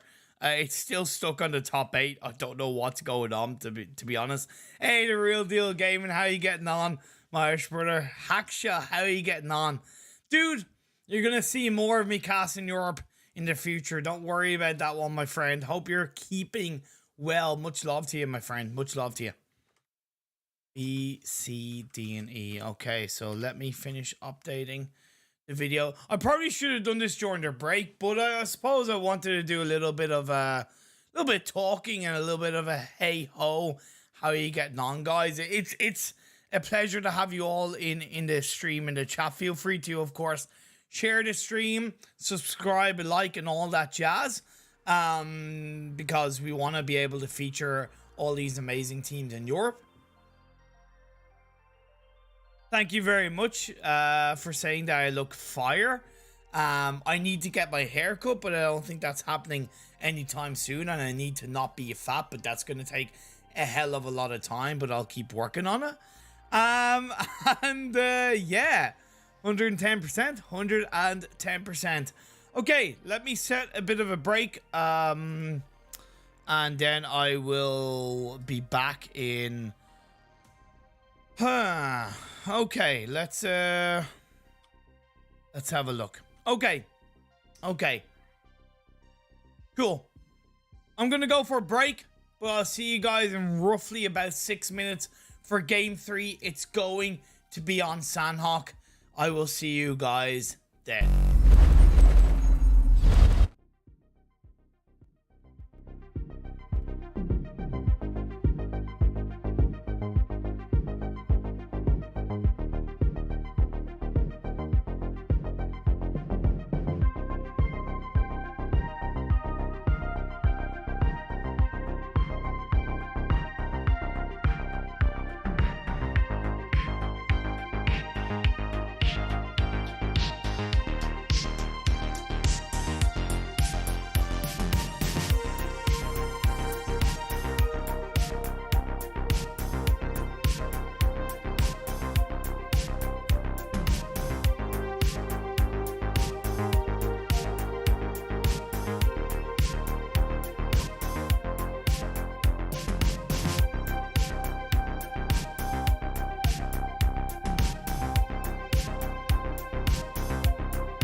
it seems like, yeah, that's why I have now asked for a timer, because I didn't realize this game was starting so quickly. But either way, honestly, that's a good thing, because we're getting into this game just like that. Sanhok, baby. Groups A, B, D, and E. So there's no unicorns of love, no black sparks, no GSG Europe, and no RESQ. But we do, of course, welcome back Lost Bullet, QATAR Forces, ScrimFarm, and Rice Gang.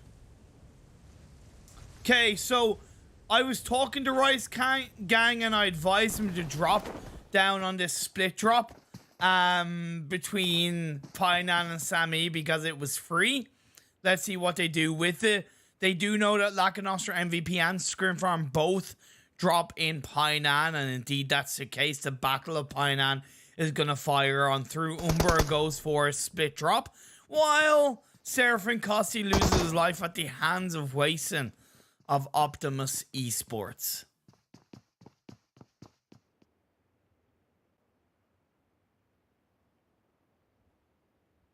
Phase 1 is yet to show up. Conqueror are in Hating with Reeves on the compound down south, which is good stuff indeed. GameLord have a split drop across the bridge into the mainland. 4 Romanian Men are not on the Camp Bravo. They're actually on that kind of Paradise Resort split drop. There's nobody in boot camp. And phase number 1 is down south, baby. Fortunately, there's still only 13 teams, 51 players for this game number 3. I do notice that Team UMBRA are up as a full squad. Oh my lord. There you go. Okay. Going to put you in timeout there, MacBoy Rehan, because I don't know what you're talking about. So there you go. Take care then, Baba now. And yeah, it's going to be a relatively quiet game. Still no sign of action kicking off in Painan. They're low-key coexisting as of right now. I do see Destiny of Whiskey somewhere around the northern side of this northwest island. While Optimus Prime, or Optimus Esports, again, Optimus Prime, Optimus Esports. Man, let's see if they can I can't make any Transformers noises. Let's see if they can transform this game into a good result. Ah, there you go. I made a joke. Haha, funny. Haha, funny. Pre-fire shots from Caster with the Uzi is gonna have to reload. Optimus Esports are working pretty well together. One gets knocked down, but Caster is going to return fire, looking for the confirmation before going for the revive. That's a little bit risky, but it works out all the same. Halzino is up the hill to the eastern side of Quarry, giving support to his teammates, while no hate Octavian does get the backstab on to Halzino, and Halzino goes down. It's nice to see ScrimFarm in this game. Have made their way across as a trio to the same side of Painan as Lakonostra MVP. Keeping that one player on that off angle, on that kind of flank position, is really healthy. I would recommend he pushes a little bit more north. Just a little bit more north of that side, so he can kind of actually get a backstab angle as much as a side angle onto the players of Lakonostra MVP. It's kind of being one step ahead more than anything, rather than on the same level.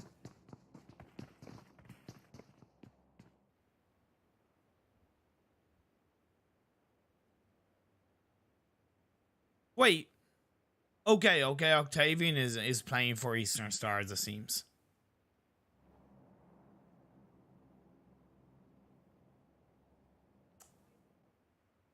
Well, it's a good question. Good question. They are generally a passive team. you know, adding Jaja did give them a lot of firepower, but adding Will gave them, like, Will isn't like a passive player, but he's not known to be ultra aggressive, right? He's a very intelligent player. He thinks methodically about the game, and that does provide a lot of strength. But when you're talking about kind of hot dropping and taking that fight, I don't naturally think of Will. Nice position from Rice Gang on the phase 1 central position. It's overlooking the bridge side. That's good stuff. They're preparing for a potential mainland phase 2. But they will have to be aware of Panda behind, because Panda, they know, do land in kind of the Nakam Tambang area.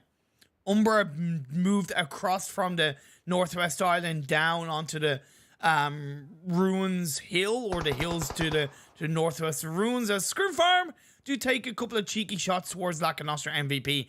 But you would say, you know, for as passive as Lakonostra MVP are being, ScrimFarm are being just as passive. They sent 3 players across, but they're not really looking to do anything with that. And this is going to hurt both teams, right?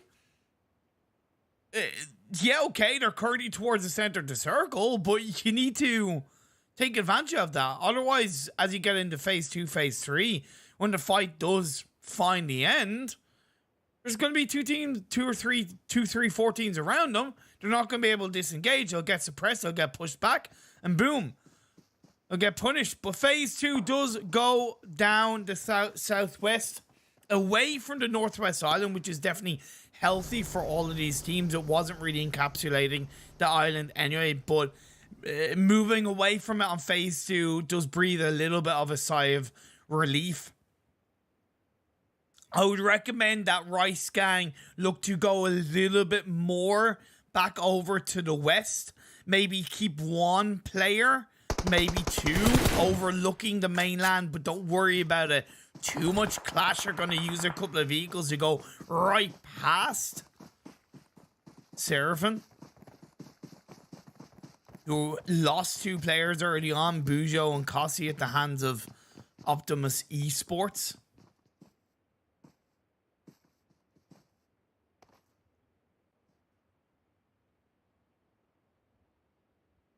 Now Eastern Stars around the cave area, as far as I know.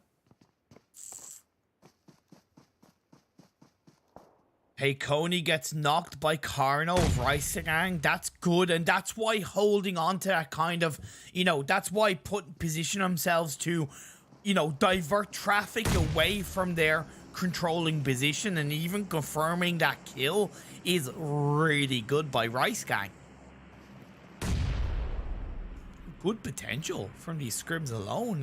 When I was talking to them, I said, hey, come into this with the intention of it being the PMPL. Come into this as if it's PMPL, because you have to, because when it's all said and done, PMPL is a test of mentality. PMPL is a test of experience. You can have the raw talent, but if you allow your mind to get to you, if you allow your confidence to suffer in PMPL, that's when your results go downhill. That's when your performance goes downhill. Luna loses her life. Rice Gang pick up 2 kills.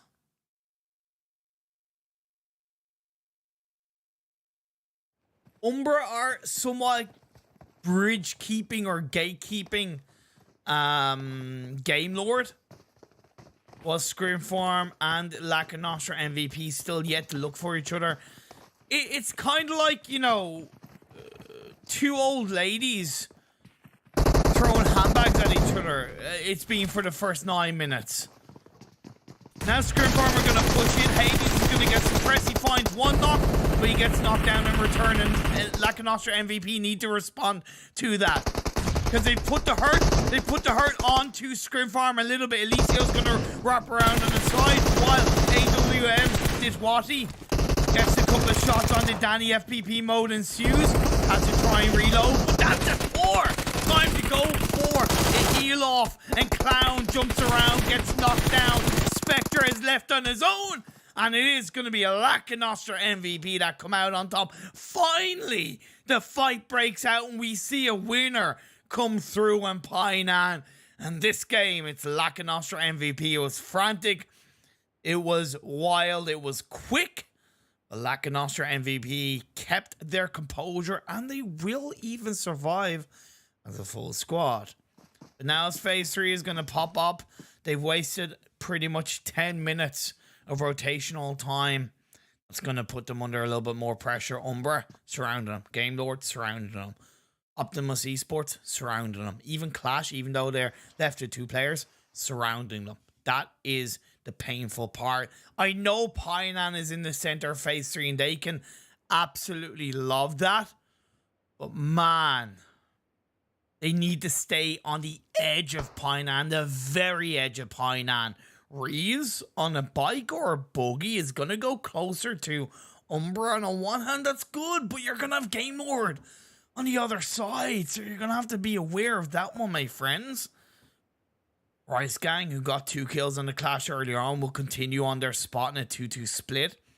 I like that. They're not too far away from each other, but I would prefer to see Nexus be a bit more clearly supported by the player behind them, as in closer together. There you go.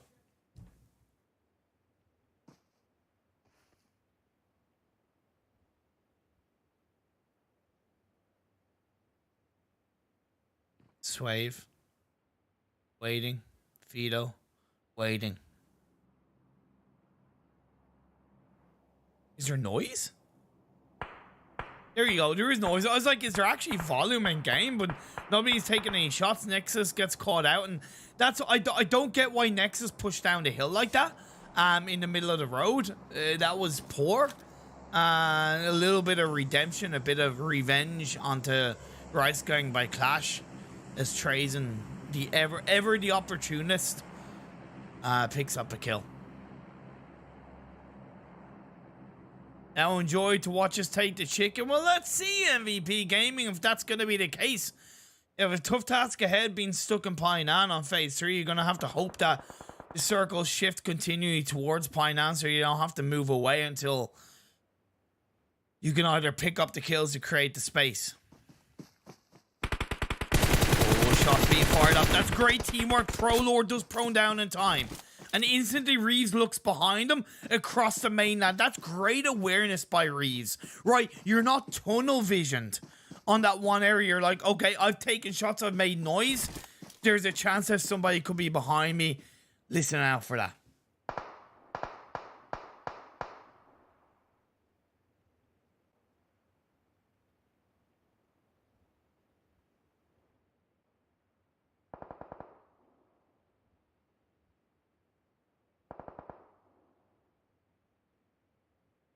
For Romanian Men,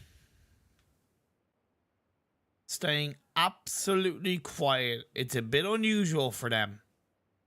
Normally they're not afraid to make some noise. I'm not saying they are afraid, but the fact that they're not making any noise, as I said, that is unusual. Conqueror did start the push on to UMBRA a little bit from a distance. The knockdown came through. I do not believe the revive will be pulled off. UMBRA just too far spread out and separated from each other. Honestly, a poor spread by UMBRA should have been a lot cleaner 2-2 split in my eyes. As they're coming into the next phase, we are going to see Destiny go into a fight with RESQ 3v4. It's not going to be easy for RESQ to deal with.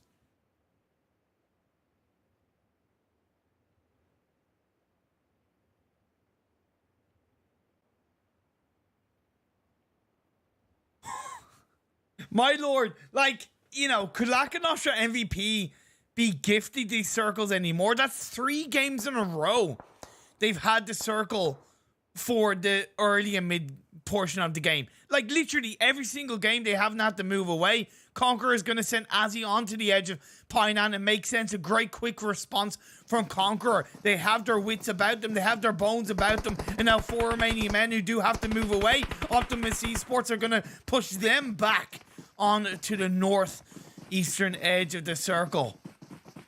Aimbot, Sushi, Rana, and Dexter. It is only 2 players left for Optimus Esports, so they're not really going to look to make 3 players left for Optimus Esports. Didn't quite see Caster there, but Caster's going to stay prone down. Aimbot is, of course, being aware that there could be a team / players behind them. Destiny wrapping around RESQ extremely nicely.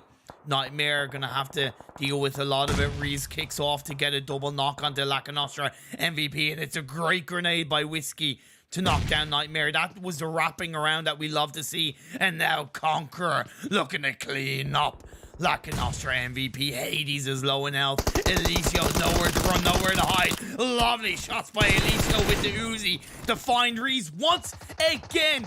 Why are you pushing in on your own, Reese? Vito is going to get knocked. Elisio is going to get a knock on Azzy. And now it's Marley left on his own. Elisio, one of the most dangerous players in Europe, proving why he's regarded as one of the best, instantly turns this fight around for Lakonostra MVP. There's no way Conqueror should have won this one. But indeed they do, and Conqueror are out of this lobby, and Lakonostra MVP, despite them playing passive, they have dealt with massive engagements from 2 teams so far in this game, and they fully deserve to have those 8 kills. Simple as that. Elisio, so good. So good from Elisio. And now we divert to our attention on the hill above Painan. That's still in the circle. Dexter looking for Wason. The blue zone is going to put Wason under a little bit of pressure, but I believe Wason is still inside. Nice shots. Forces Wason to prone down. He's looking for the elevation point, and Fury picks up the knock, and Fury's going to steal that kill away. And that's going to be the end of Optimus Esports, with 4 Romanian men helping to clean that one up. Destiny, after taking down RESQ, are now going to push in against UMBRA. They did secure a knock on the Pro Lord, but Michi was knocked in return. Swave, former teammates with Michi and Beast back in Hate Gaming. Actually, yeah, it was Hate Gaming as far as I remember. So he is familiar with the power and the strength that the players from Destiny do uphold. That's a lovely grenade. Not quite cooked. Could be a little bit further back, but it's enough. It's enough to help them get the revive onto their 4th player. UMBRA aren't in the circle themselves. PRZ on the elevated position. Nice knock from PRZ onto Michi, and instantly turn around. Beast goes down as well. Whiskey is left on his own. Whiskey used to be in the Noisy Boys, so he does have a good amount of competitive experience, as the circle did shift on shift up kind of northeastern stars in Painan. You have a couple of teams in Painan and the Painan Masters. Lakonostra MVP, the gators of the gatekeepers of the world. As Panda are gonna just go wild, go crazy. He is disengages out of that fight, but he's gonna suffer at the hands of Lakonostra MVP and Team UMBRA, stealing those kills away. It's 9 in total. He is just gonna get taken out. Panda cleaned up in Sanhok, and we are left with 16s while the circle does finally push away from Painan. Destiny going for the heel stratas. Whiskey's the last player standing. Eastern Stars has Fury knocked down. 4 Romanian men dealing with it, and you do see the replay of where we saw Elisio get a 1v3 drop shot on the Vito. Oh my lord, the turnaround on the Azzy, switching it over to an M4. Trigger discipline, baby. But now we're into the modern day moment, real time. As 5 teams are left. Lakonostra MVP and the Fury. Danny gets that one. Talon cleans up. Victor of GAMELORD still Monsos, Robs, and as far as I know,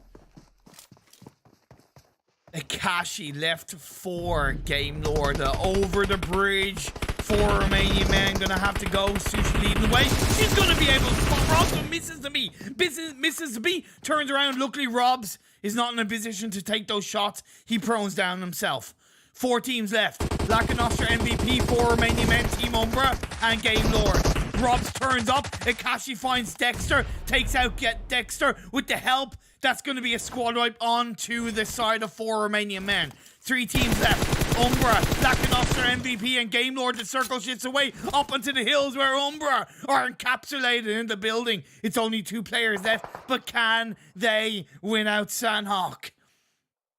Or is it going to be the full team of Lakonostra MVP? The good thing for Lakonostra MVP is that they are fairly certain that it's 3 teams left.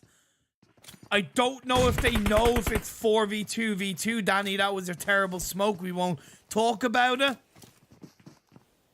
But they do know that there are 2 other teams around them. Great grenade being thrown out by Akashi. Puts Alicio under a bit of pressure. It's going to slow Lakonostra MVP down just a little bit. Playing on the side of the hill. That push might be a bit too risky, a little bit too early. But they are using the smokes to try and create a little bit of space. Luckily, UMBRA are probably going to help them. And Robs does prone down in time. So close yet so far as we get into phase 8. Akashi, I believe, is still in the circle down on the side of the wall. And Alicio, you can see he is looking for the shots off. But Akashi is not being spotted out. He's still in the blue. Robs gets knocked down. Akashi is going to be taken down. He does get himself taken out. And we're down to our final 2 teams. 4v2. UMBRA have survived until the bitter end. But can they face the might, the magic from Lakonostra MVP? 15 kills for Lakonostra. They've been the MVPs indeed. A nice Molotov gets thrown on the side to suppress the 2 remaining players of UMBRA, and it's Lakonostra MVP with a glorious chicken dinner in Sanhok. My God, that chicken dinner. 17 kills. I actually have no words. I really wasn't expecting it. I really was not expecting it. They defended against ScrimFarm 10 minutes until that fight broke out between the 2 teams. But they defended and they won. Conqueror pushing, got 2 knocks onto Lakonostra MVP, and then Alicio. Oh, the triple knock. Then the squad wipe came through. Marley could do nothing in those moments, and they protected Painan. They protected it like it was their child. Getting kill after kill, taking out GAMELORD. It was amazing. If they can repeat that in PMPL, happy days, but that's what they're that's the kind of stuff they're gonna have to pull off. Let's just have a look at the highlights in this game 3. Like, Alicio, 1 health. 1 health he had left. My God. My God. Lakonostra MVP. I don't think I could have said that better myself, Tani. Don't push Alicio. Don't push Alicio. Man. Insane. 32 points for Lakonostra MVP. 15 for the chicken dinner. 17 kills. Like, seriously insane. Team UMBRA in second place. A deserved result. With 17 points in total. 5 kills. 5 kills for GAMELORD, getting them 15 points for Romanian Men on 11 Eastern Stars and 9 Rice Gang only got 4 points, but with 3 kills, it was good. I think they missed the boat, unfortunately. Losing that one player just really kind of put them on a downward spiral, so to speak. And it made it a lot harder for them to deal with. Hopefully we'll be able to see the bottom half. We didn't see the bottom half of game 2, to be fair, as far as I know.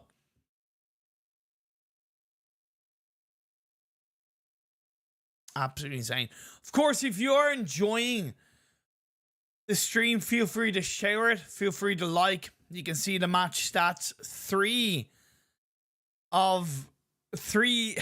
Like, honestly, like, here's the funny thing, because I talked about Will and I was like, he's less of a fragger and he's more of a strategical player. He's more of a kind of a methodical player. But talk about kind of low-key proving me wrong in that game, getting 5 kills and over 500 damage. That damage kill ratio pop off. And then Alicio with over 700 damage. And Hades also with over 700 damage.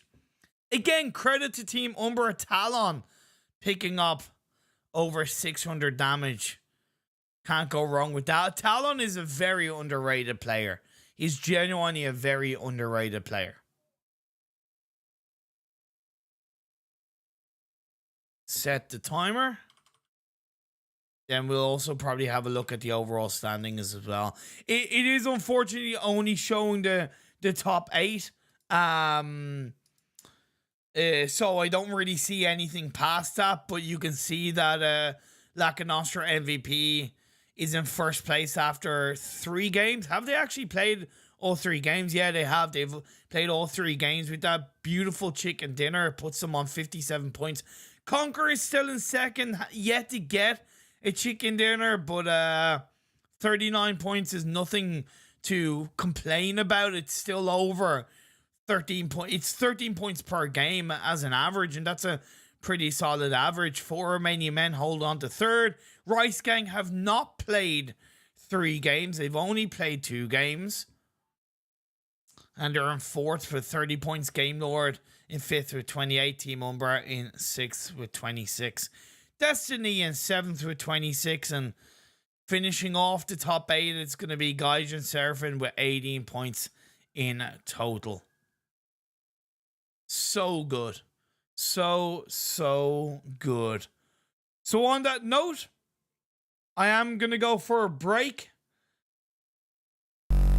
But of course, again, like I said, if you are enjoying the games, if you're enjoying the stream, please feel free to not only give it a like, but share it to other people in the PUBG Mobile community. Oh, okay, that's a little bit loud. Please feel free to share it to other people to tune in and watch and enjoy some fantastic PUBG Mobile action.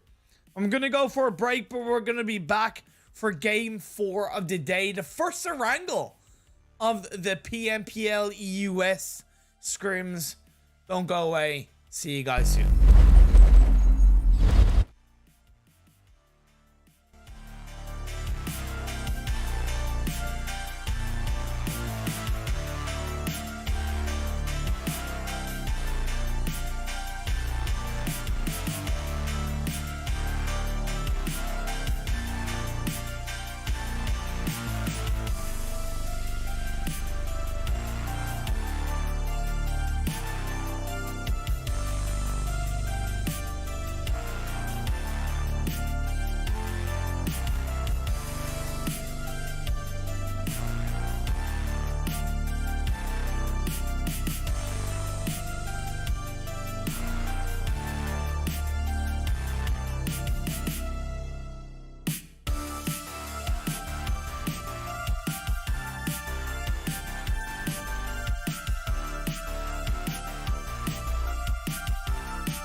So let's get this game on the road. It obviously happened a minute or two earlier than I anticipated, but you know what?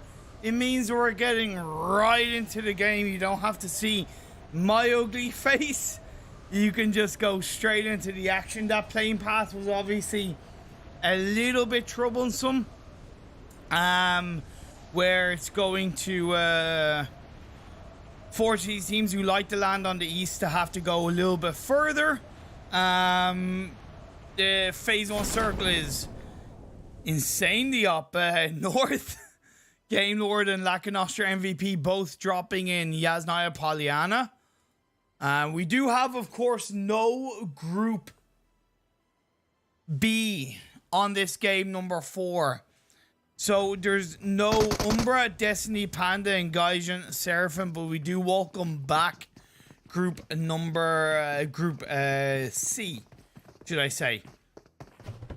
As he getting caught out by Black Sparks. Well, not caught out, but it's going to be kind of 1v3 with no helmet. Oh no, luckily Marty is joined up with them, and now they're probably going to look to not directly disengage away, but allow themselves to be supported by Vito and Reeves from the backline. But I think they found a vehicle themselves, and they might look to either pick them up or push to take the fight.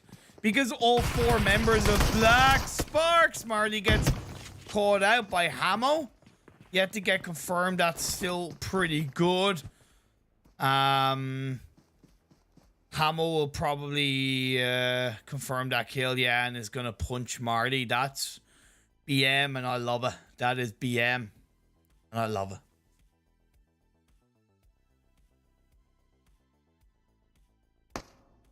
They might actually just get in that vehicle and push away. Yeah, that's exactly what they're doing. That makes sense. You know, I'm all for pushing the fight, but you know, sometimes it's not worth it. Sometimes it's not worth it. Luffy, you okay there, mate? ScrimFarm? Oh wait, we're only starting as 12 teams this game? Okay. That's weird. That's real weird. Very interesting.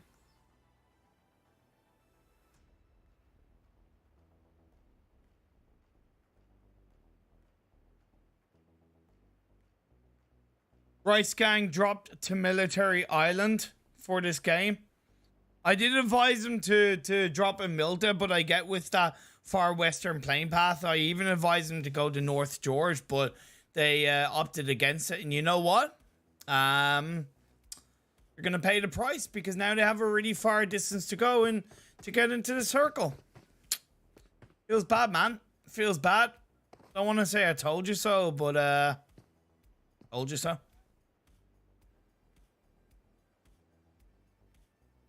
Lakonostra MVP are going to have easy access into the circle from their Lipovka drop spot. Oh, I thought they were dropping in Yasnaya with another team, but it seems like maybe they grabbed a couple of vehicles and went back over to Yasnaya. That kind of would make sense, at least, while RESQ hold on to South Georgia and are looting up.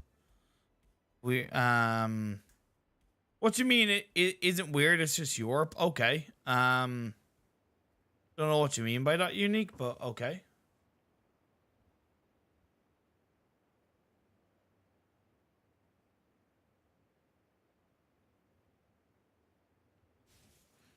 All quiet on the western front as GAMELORD loots up Yasnaya. 12 teams, 47 players. So, you know, because we have 4 less teams, it's... Yeah, it's 4 less... 12 less players? Actually, 16 less players less in the lobby. So, therefore, there's automatically more landmass available. Means I'm gonna stay relatively chill. Wason isn't though, as Agon knocks him down. Unicorns of Love should look to push that. They should look to push that big time. They should definitely look to push that. Savage X will confirm racing. That's good. That's good from Unicorn to Love. Control that map. Control that game. Be aggressive. Be aggressive. Tick does get knocked out and confirmed by ScrimFarm. So that's a North George on the South George as far as I know.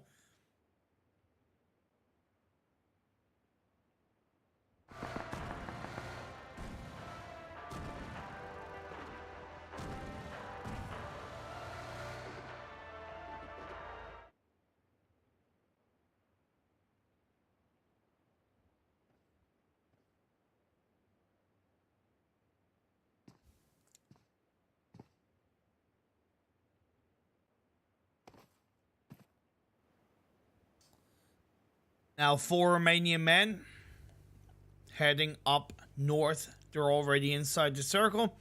I like that Rice Gang recognized that the Milta kind of rotation is probably going to be a little bit safer across the Eastern Bridge. Nobody's really going to be gatekeeping them. They are going to have to be aware because they spent quite a lot of time rotating from the military base that as they look to enter on that eastern side, there's going to be a higher chance that Lakonostra power are going to be there. Thread with caution. Be just a little bit aware. Still 2 players of Lakonostra power looting up.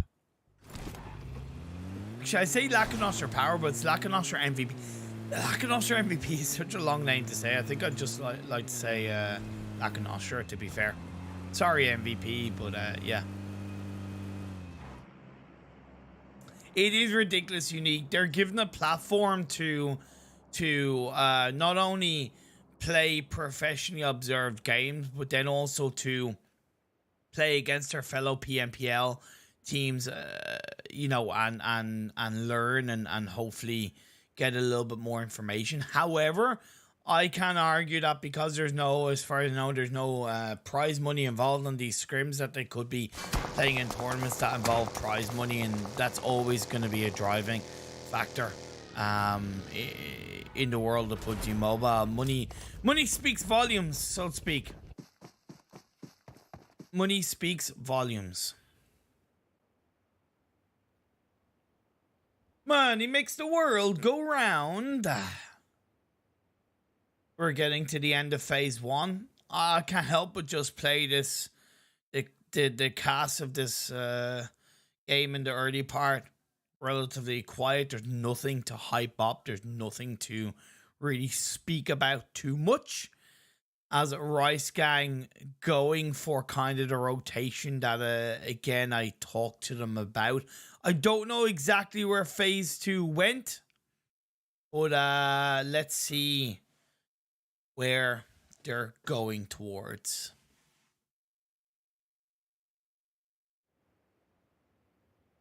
Just 5 teams? What, just 6 teams showed up for the PMCO scrims? Gaijin Seraphim, are you serious? Interesting. For Romanian Men, Rana gets away with that one.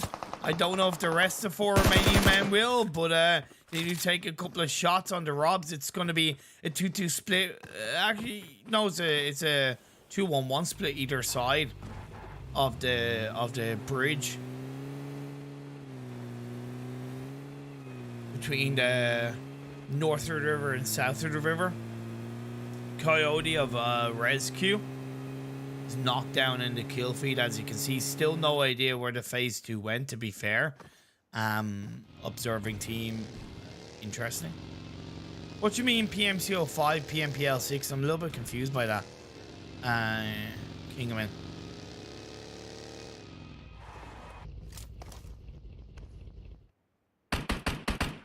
Blue Zone of phase 2 now starts to close in. You still have RESQ and ScrimFarm. Oh yeah, because RESQ dropped in South Georgia. Tried playing through on the North George Island. I get it, but it seems like they got 2 players caught off.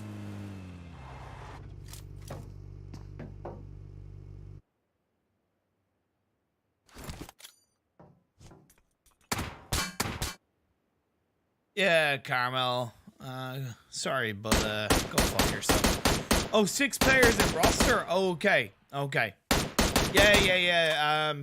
No, PMPL, you're allowed 6 players, and PMCO, you're allowed 5. Yeah, fair enough.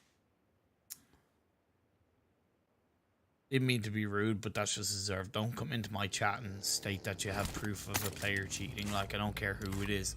Don't come into my chat, my stream, and say that. Anyway, always entertaining in the world of streaming.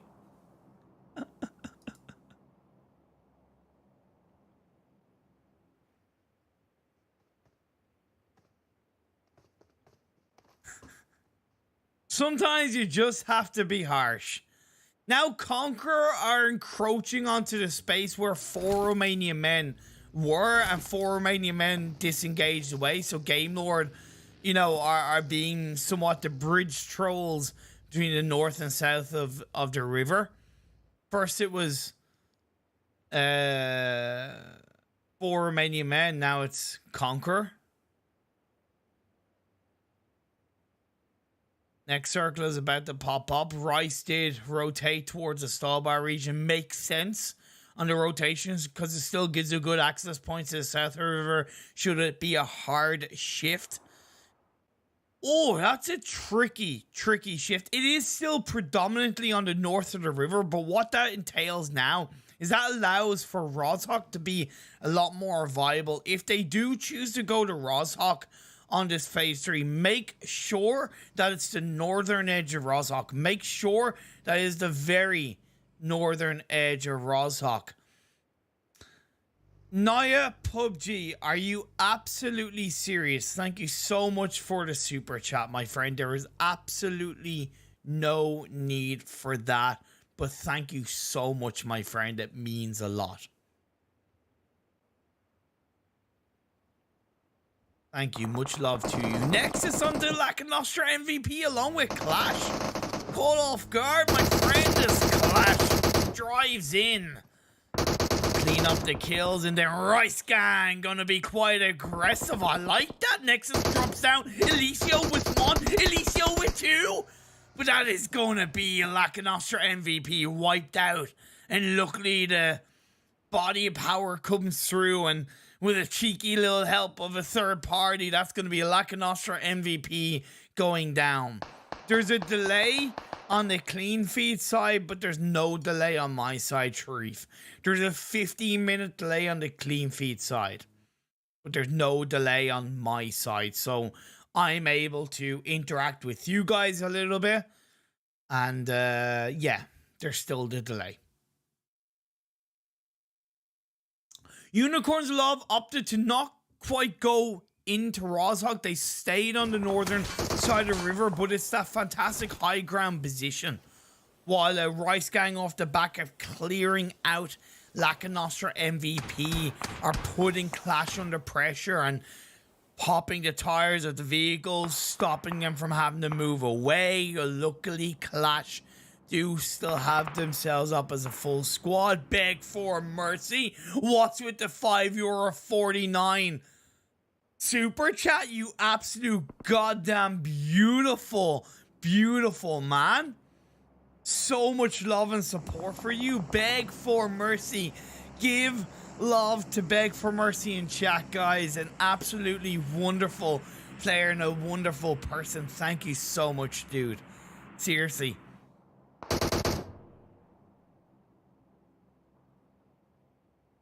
I'm not gonna really answer the questions in chat because it is my job to cast the games. I will try to lodge them in my memory bank for after the game as we are coming into the next circle. Unicorns of Love are primed and ready. There's more action on the eastern side as it shifts up in the northeast. Still the river in play. Black Sparks do have a full squad, but one of them is knocked down.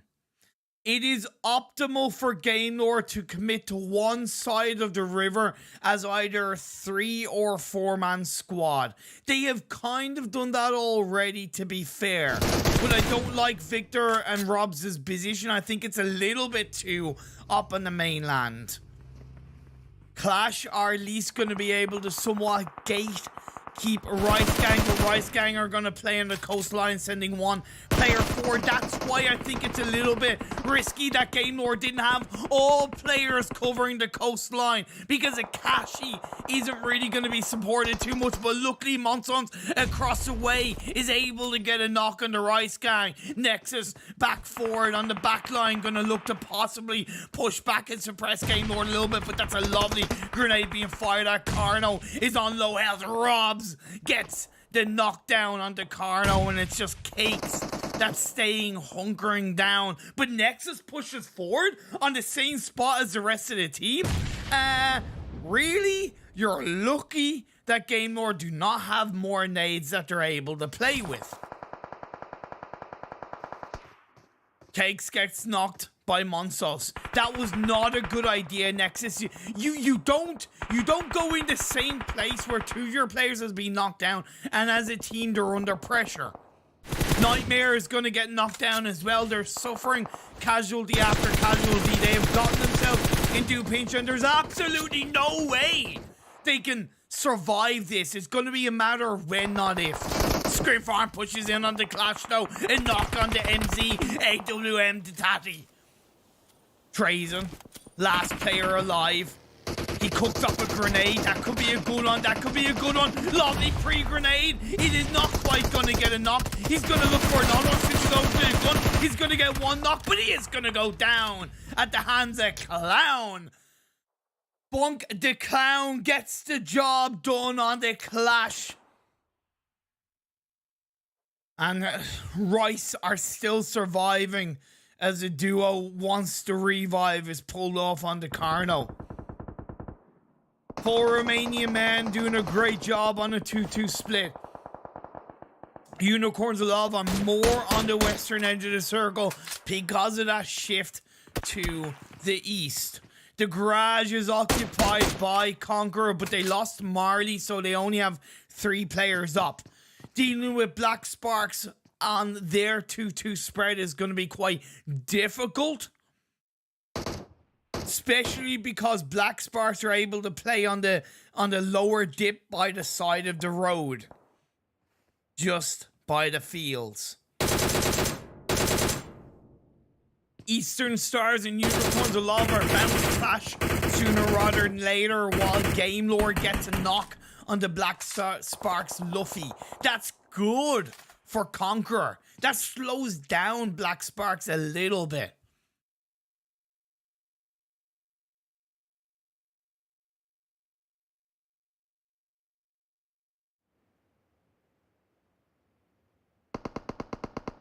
The next circle shifts up north away from the south side of the river and puts Unicorns of Love in a prime position. 4 Romanian Men down on the southern tip of this phase 5 could allow them to possibly third party on this fight between Eastern Stars and Unicorns of Love. A little bit of hesitation from Unicorns of Love. Failure to get into the circle on this phase could result in them losing a spot, losing position, and even losing the game. Even if it means just sending Beg for Mercy one player into the circle on the northern tip will be far more valuable to their end game than staying where they are. They're going to disengage away from this fight after not connecting onto any of the knocks, and Black Sparks pushing in onto Conqueror, using that body advantage, pinching them outside the circle. Great grenades puts Vito and Azzy low on health. Breeze needs to do something. The Irish God has to follow through as Azzy gets dropped down. Banner's gonna play around to the side. 1, 2, Uni flew. Pick up my shoe. Black Sparks get the squad wipe on the Conqueror. Methodical, fashionable, using that player advantage, and they get A juicy squad wipe yet to get into the circle, mind you, as we see Nexus and Carno holding it down strong on the southeastern tip of the circle. GameLord still ahead of them, but GameLord has a player knocked. GameLord are slowed down, and 4 Romanian men still on the southern tip. Unicorns a lot prioritized circle with a lovely spread between the north and the central part of this circle. ScrimFarm now going to push in onto the building occupied by Victor of GameLord. GameLord spread out, didn't really join up in the right way as a squad. I get they were playing on the bridge side, but it could be the bitter end of them as Robs gets knocked down by Carno. The sniper tower position was only going to be viable for so long as a solo player, with Monsos and Nakashi down on the coastal line of the bridge. Black Sparks could be getting them out from behind, and Victor hoping to stay quiet and coexist with ScrimFarm.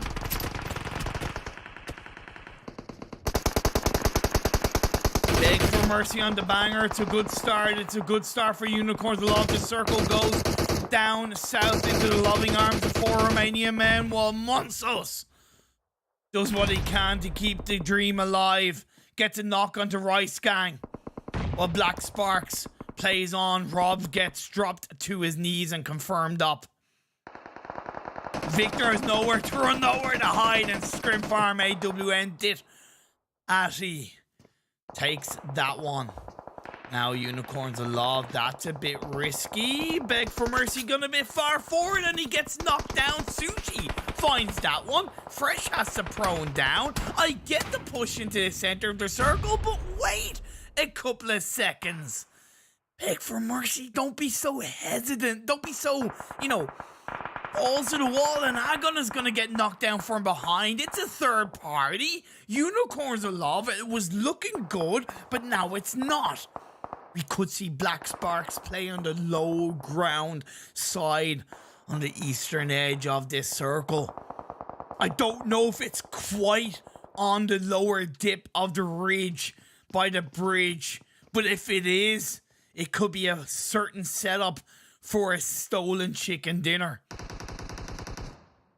Hamo is gatekeeping GameLord effectively. Rice Gang go out in 6th. It wasn't a pretty game, but they survived as long as they could.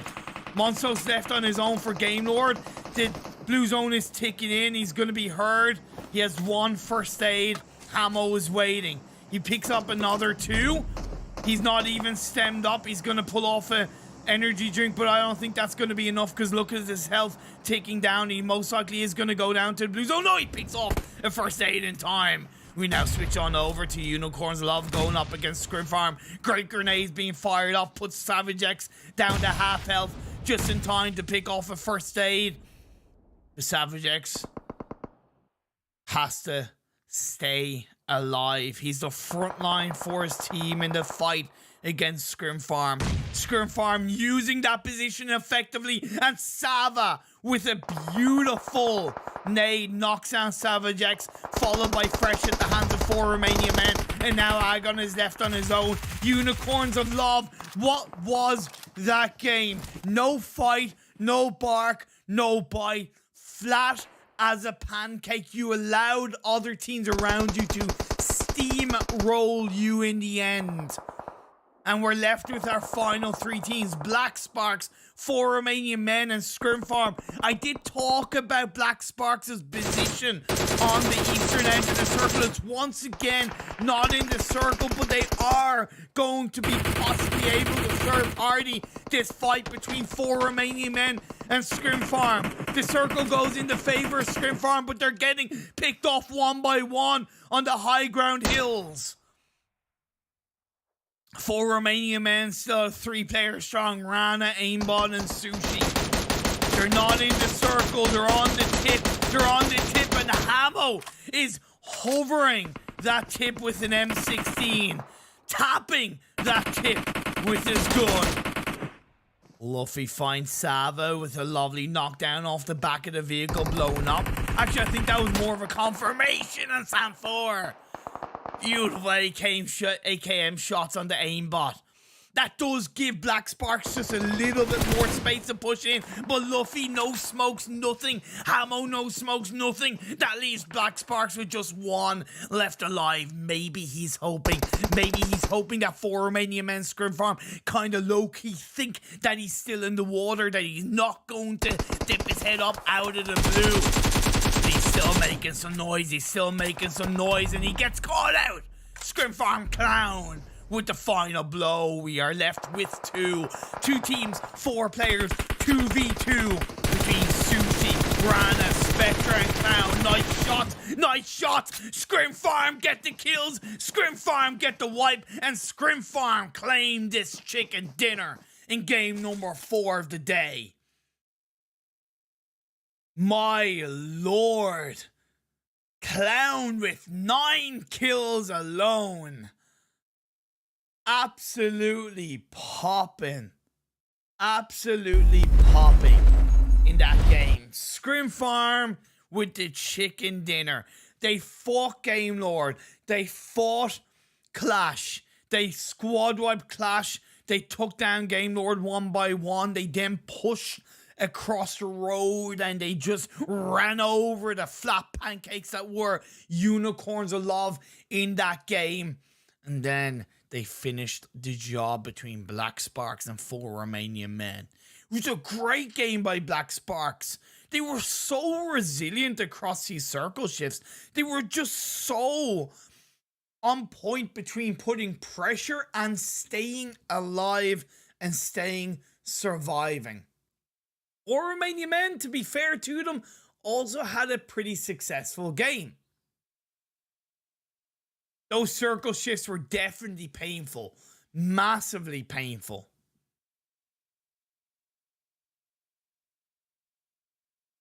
Isn't your part of EMEA? It will be in after the PMPL. So teams that play in the PMPL EU West, the top certain amount of teams will move on to play in the regional EMEA finals. That's how it's going to go down later on. I love Imperium, but I miss your beard. Bro, Artie, I have a beard.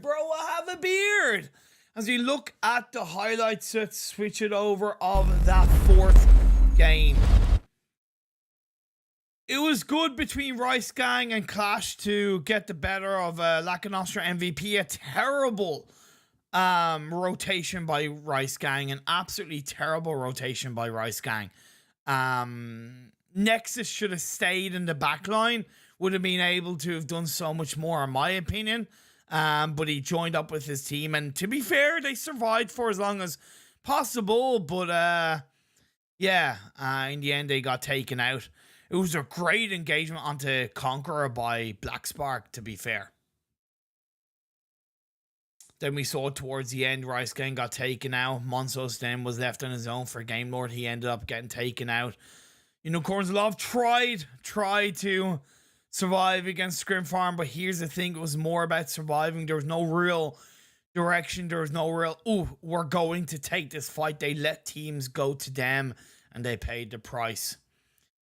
And we saw the final moments between ScrimFarm and 4 Romanian Men, with ScrimFarm picking up the pieces. 16 kills and 15 placement points for that chicken dinner. Gives them 31 total. 4 Romanian Men with 7 kills, 19 points in total. Black Sparks with 8 kills, 18 points in total. And Unicorns of Love, 4 kills, still double-digit points despite how flat they looked. And I'm only being harsh on Unicorns of Love because I know their potential. I know what they can do. And, you know, it's tough love, you could say.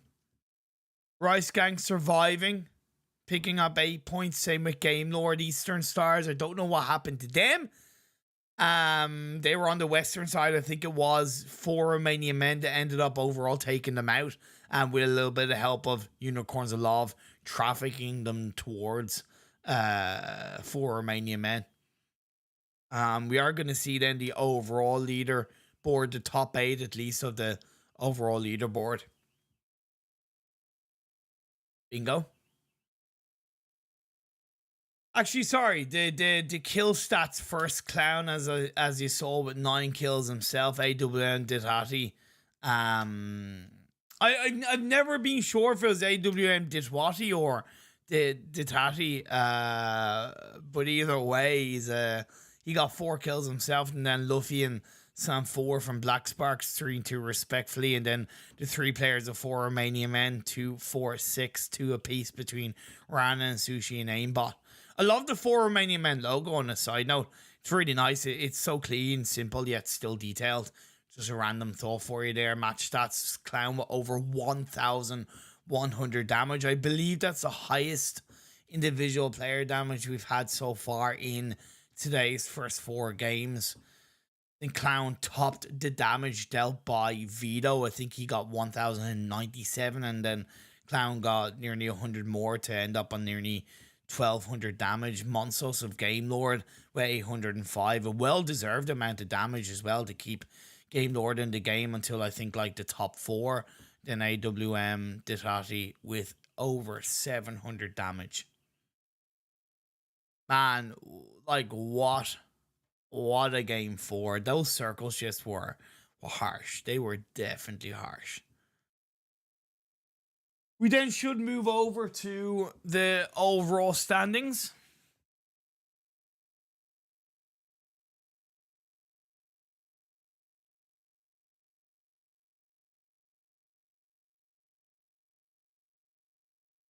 In this game, and well, not overall standings in this game, but the overall standings in general. Hopefully we'll be able to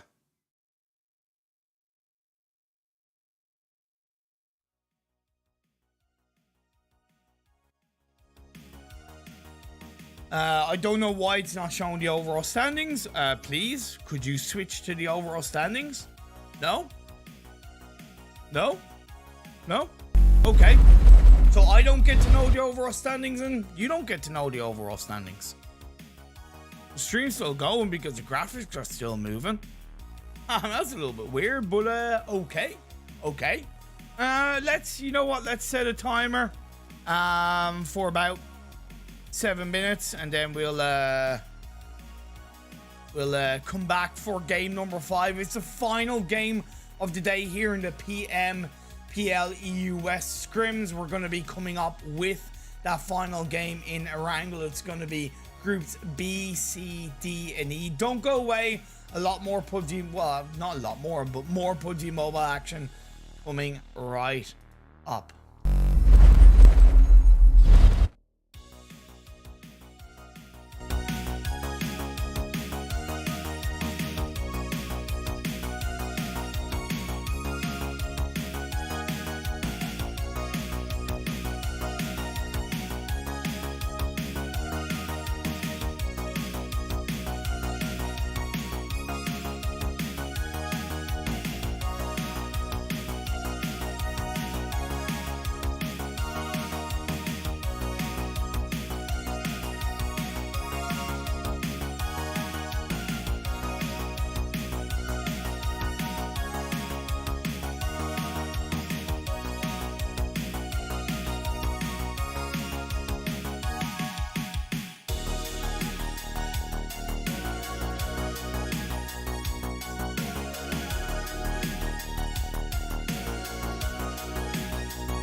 welcome back, ladies and gentlemen, to the final game here of the PMPL EU Scrims, and I couldn't ask for perfect timing as well, as we are just getting into it. Let's switch on over to the in-game feed to show you what that playing path is giving us. It is, of course, shifting from the southeast to the north tip, so it's definitely more on the eastern side of the map. On a side note, just to kind of chime in with regards to what you were saying, Hackshot, you are right. The UMP is obviously not the best gun, but here's the thing. I don't think it's the fact that he's not trying, but when you, let's say you get hot dropped on, or let's say you have to take an early fight, you know, and you only have the ump, it's good practice in these scrims to try guns that you don't normally use, you know. Black Sparks, because there's no Conqueror farm, is open, so they're gonna spread their wings a little bit more. Rice Gang gonna drop in Milta as I advised them to. It's unoccupied, and my lord, that phase one. Okay. Military Island? Question mark. Mainland? Question mark. That's gonna be tough to deal with. Destiny dropped in Sovereignty, gonna have a bit of a tougher entry point into this circle from the north. To remind you, this is Group B, C, D, and E that are playing in the final game of the day. There's no Conqueror, no Optimus Esports, no 4 Romanian Men, no Lakonostra MVP. Unfortunately, only 12 teams, 47 players joined this game, which feels bad, man. Feels bad, man, indeed. Now, what Destiny can do is, to be fair, Destiny don't really have a difficult entry point into the circle, because what they can do is they can wait for phase 2 to pop up. Because if they wait for phase 2 to pop up, most of the teams will already be more towards the center circle, which is hovering around kind of the Milta area. And they can see where it goes. Luckily, as well, for them, is what they could do is, because that playing path was more on the eastern side of the map. Yeah, okay, 4 Romanian Men who aren't in the lobby, to be fair, because let's say Unicorns of Love like to go to the west. There's technically more of a viability, and there's no GSG Europe in these games either. There's more of a viability to rotate through the western bridge should it shift on phase 2 in the military island even further, right? So there are a lot of possibilities for Destiny. If it shifts up north, they only have to enter the circle just a little bit.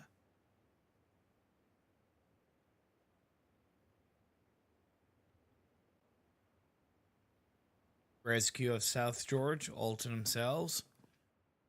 ScrimFarm in North George. Again, these teams can all play on that western bridge side if they want to.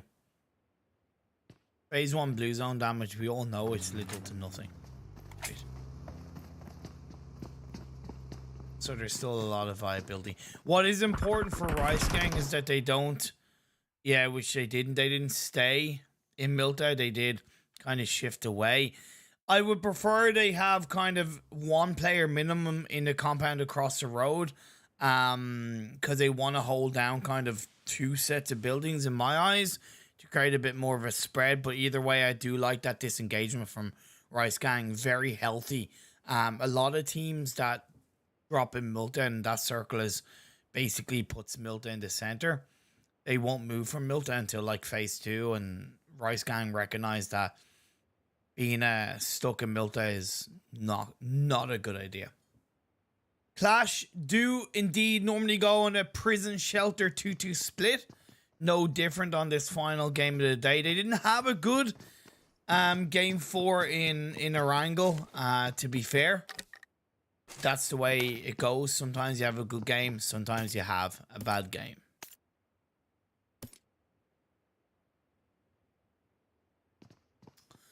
Panda currently kind of split looting around the northeast of Potato Hill terrain.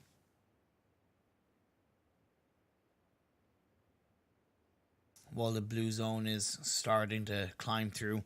That's why I talk about unicorns a lot of kind of, you know, recognizing that there's a lot of space on the western side of the map because of that plane path. No hate. Moving away from Milta Power to go... Sorry, not no hate. I mean Eastern Stars to go closer towards Milta. Black Sparks are getting... I wouldn't say shut down, but stopped by RESQ quite nicely. And Clash do send 2 players that did drop in shelter to go down onto that compound on the logging cabin side of the road. A good anchor point for Clash. A really good anchor point for Clash.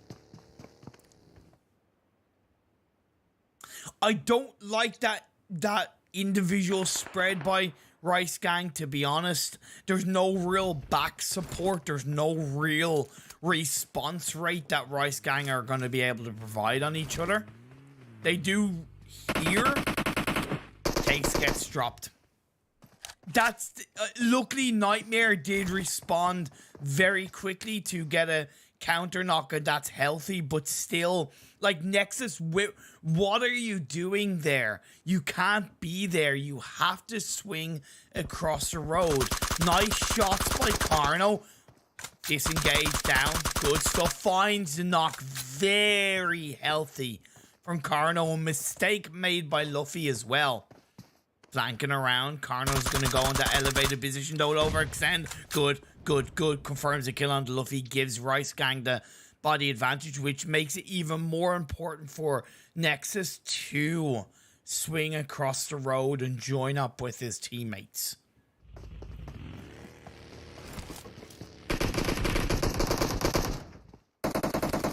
Nightmare and Cake sticking together. Hamo hears those shots and will cook up a grenade.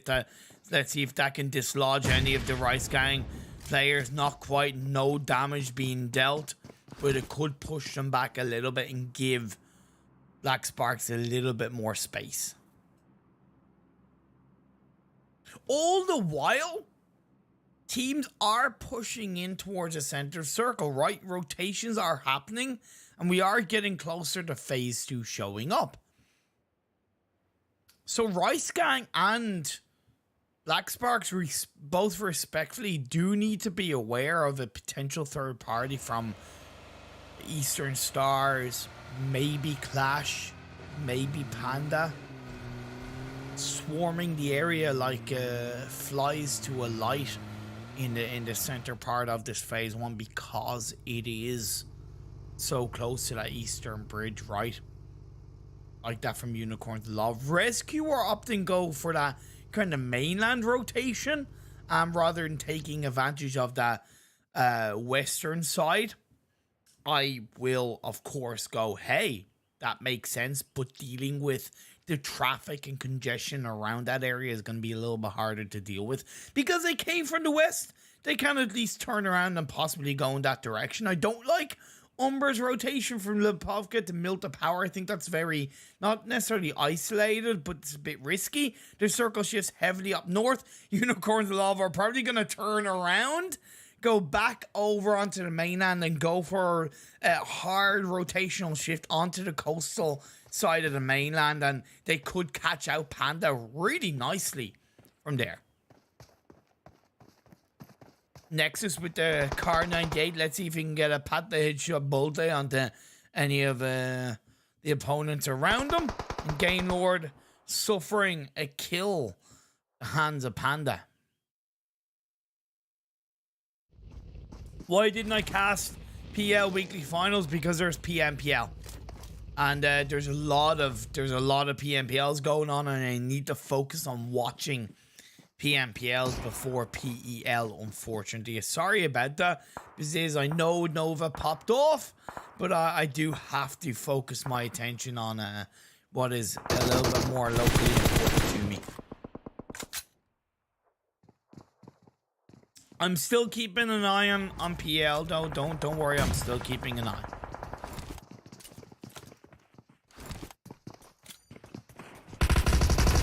GameLord still pushing in on the Panda though, even off the back of losing a player. Monsos is on his own. GK the first goes back inside. Lovely, lovely wrap around from GK the first in through the sniper tower. Oh, but Calamos is going to clap quite nicely back. Knocking down GK the first. But still not out of the woods just yet. And GameLord will probably run away with their tail between the legs. Survive as a duo. Now UMBRA rotating around Milta Power roadside.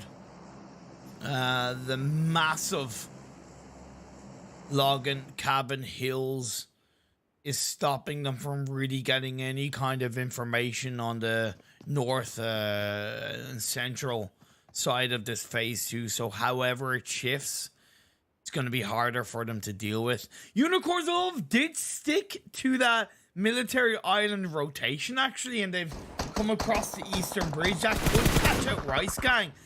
But Nexus is a little bit more aware of that and gets a couple of shots on the add-on. Nexus, be careful. Be careful. It might be worth you... When I say it might be worth you going down, but it could be the case where... he might just end up going down. I don't think he can get to his vehicle either, to be fair. Because he positioned his vehicle to presumably not get blown up or not get tires blown up to the north of where he was, not to the south, to be fair. There's nothing he can do about it. He does get knocked by fresh. It's a lovely push from Unicorns of Love. It's a lot more aggressive from Unicorns of Love, and that is what we do need to see. Cakes, Nightmare are going to be put under pressure either side. The third player from Rice Gang, I don't know where he is, to be fair. He's now joining up like Carno. You know, that was still silly that Carno, that they were basically split as a 1-1-1-1, to be honest. The circle does continue to shift. It does shift down south once again with about 30% water in play. Yeah, 30-35%. It's going to help Unicorns of Love. They have nobody behind them. They know that for a fact, so they can look firmly ahead into the central part of the circle. Milta is encapsulating the very bullet point of this phase 3 circle. Number are going to take advantage of that, rotating onto the beach side to try and get some information. Clash are going to full send it in, so are Eastern Stars. The battle for Milta is going to ensue.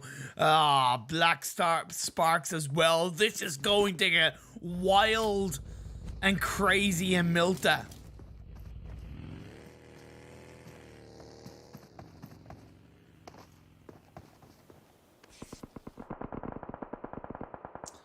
All the while, Rice Gang are going to look at this and go, we'll stay where we are. We don't need to move. We're still in the circle. We can focus a little bit more on Unicorns of Love.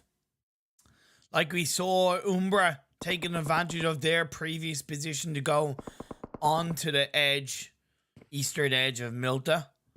It allows them to exit on the coastline should they have to. Allows them to exit a little bit more center onto the fields of Milta should they have to in the next circle. There's a lot of viability to where they are currently located. That's why I always say if you're going to rotate to a city, whether it's phase 1, 2, 3, 4 or onwards, make sure it's on the edge of the city. Eastern Stars, northern edge of the city.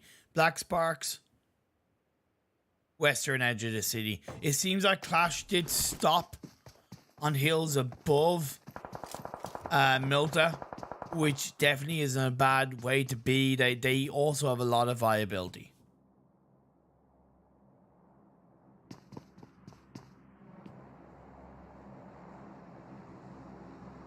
Destiny playing on the far eastern coastline, the high grounds, to be fair, outside of Milta Power. You're still going in a bit blind, and it's something they're going to have to be aware of. Panda and Farm, it's good, but they aren't getting any information on, let's say, they're getting little to no information on, let's say, Clash's position, Rice Gang's position, and that could be difficult for them to deal with in the next phase. ScrimFarm on the very northern tip of this circle, Seraphim on the far western coastline. Do send Prada into one of the compounds by the side of the road, and Panda are gonna full push out of farm. That next circle shift has gone back up north. Farm compounds are still in play, and I don't think Panda are going to move because they rotated a little bit too early and will have to commit to their current landmark. Does make it a bit harder for Unicorns Love, though. To be fair, they're pinched a bit more on the coastline. They can at least play down on the low ground. However, they could get swiped and put under pressure by both Black Sparks and UMBRA. But UMBRA, Black Sparks, and Destiny all have their own battle to deal with. Seraphim going to be on the farm fields just ahead of Panda, but I can't see Gaijin Seraphim really surviving too long in that.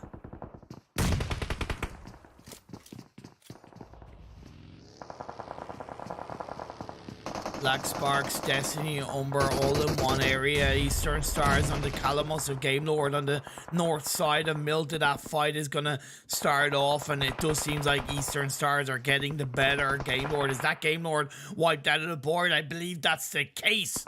Just like that, the magician's trick, and Eastern Stars get the better of GameLord. Cakes gets knocked with a beautiful grenade. I think that's going to be a push on to Rice Gang. It will start up. Yes, Unicorns of Love. That is a very good game from Unicorns of Love so far. A lot more aggression, taking advantage of the fact that they have control of these fights. The grenade did knock down Nightmare, but it did push him back. Now, one player of Unicorns of Love has sent it in onto the building that Nightmare is in, but he cannot engage. He has to wait for Beg for Mercy, Savage X, and Fresh to join up with him, or at least one of the other players in a 1v1. Agon gets dropped. Beg for Mercy, where are you? Fresh, where are you? Savage X, where are you? Carno behind a wall will chuck a grenade on the roof of the building. Will that connect on the Savage X? Kobe from Carno.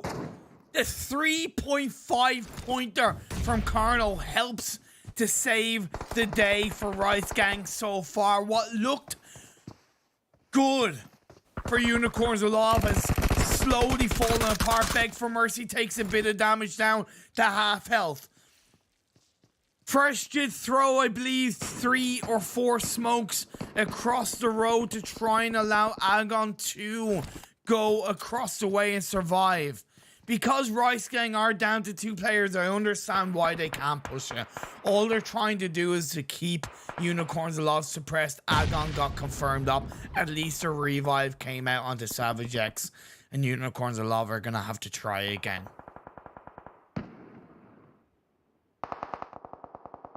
Circle shifts up north in the fields outside farm, and QLASH are looking good towards the center of the circle. I believe the only compound that's in play along with ScrimFarm on the northern hills of this phase 5. A very tricky circle to deal with.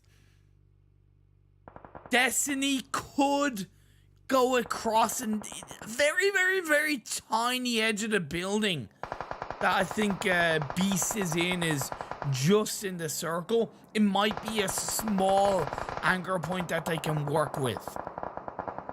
But Panda, Rice Gang, Unicorns of Love, you're gonna have to go through each other, let's be fair.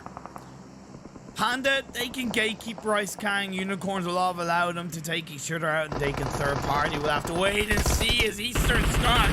Wow, they push in onto UMBRA, but not really the best to push as Loki's left on his own, and UMBRA clean that one up without suffering a casualty. It's 3 free kills for UMBRA.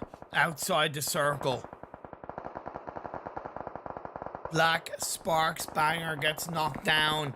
RESQ gonna play on the side of the road on the eastern edge of the circle. That makes sense. But there are 3 players left. Hyper is going to be in the middle of the road. Let's hope he doesn't become roadkill as Unicorns of Love gets Beg for Mercy knocked down. But they have gone past both Rice Gang and Panda. They've gone around, and Rice Gang are going to, oh my lord, no. Rice Gang, that's crazy. I don't know if that's going to work out, but Carno is going to look for the shot, the drop shot, the jump shot. Beast goes down, and Rice Gang are staying alive. Third party though. Oh my god, Carno! Rice Gang! How the hell did that happen? Was that a third party from somebody else as well that helped Rice Gang? Little bit surprised by that. Unicorn Love also take down Gaijin Seraphim, and RESQ are gonna push in onto the side of UMBRA. UMBRA pushed their way across off the back of taking down Eastern Stars, and QLASH are also going to join in on the fun in the only compound across the western side of the road. Molotov by Coyote. Couple of grenades being chucked in his direction. He's the last lone survivor for RESQ. Talon yet to be revived up, and you can see in the minimap feed, Fresh goes down, Unicorns of Love go down, and Panda are going to take advantage of that one. 5 teams left, 17 players. ScrimFarm on the northern tip, just going to have free reign across this circle, but because Panda have pushed in quite nicely, they will of course be able to focus their attention a little bit more on ScrimFarm across the hill. ScrimFarm right now can't create too much of a spread because they know that there's a lot going on. Lovely TP, 28 shots by Sava just to suppress and push back the side of Panda, and you can see PRZ gets knocked down. Still, the last player of Rice Gang, Carno, is alive. He's going to get into a vehicle and probably play on the very southeastern edge of the circle and stay out of sight, out of mind. But will he get caught out by either Panda or UMBRA? Right now, I doubt it's going to be UMBRA because they are very heavily focused on taking the fight against QLASH. QLASH going to move away from one of those buildings. Lovely grenades being fired up on the first-person perspective. Pro Lord. Well, Sava does get knocked down with an MK14, and Panda gonna play on the dips. That's a nice rotation from Panda. Carno is also going to be able to be benefited from that because Panda aren't going to really be third-partying them, so to speak, or well, I wouldn't say third-partying Carno, but at least coming in from the sidelines as MZ is going to get knocked down. Great play. Oh, actually, no. Luna takes out his own teammate. Oh, sorry about that, Luna, but a little bit of it feels bad, man, for you, my girl.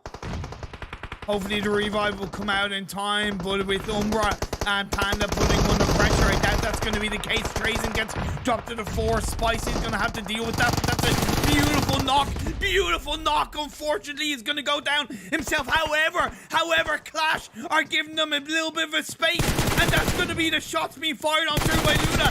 One player left. That is going to be the knockdown comes through. Oh my god, but MZ did get revived up. He's left on his own. Pro Lord.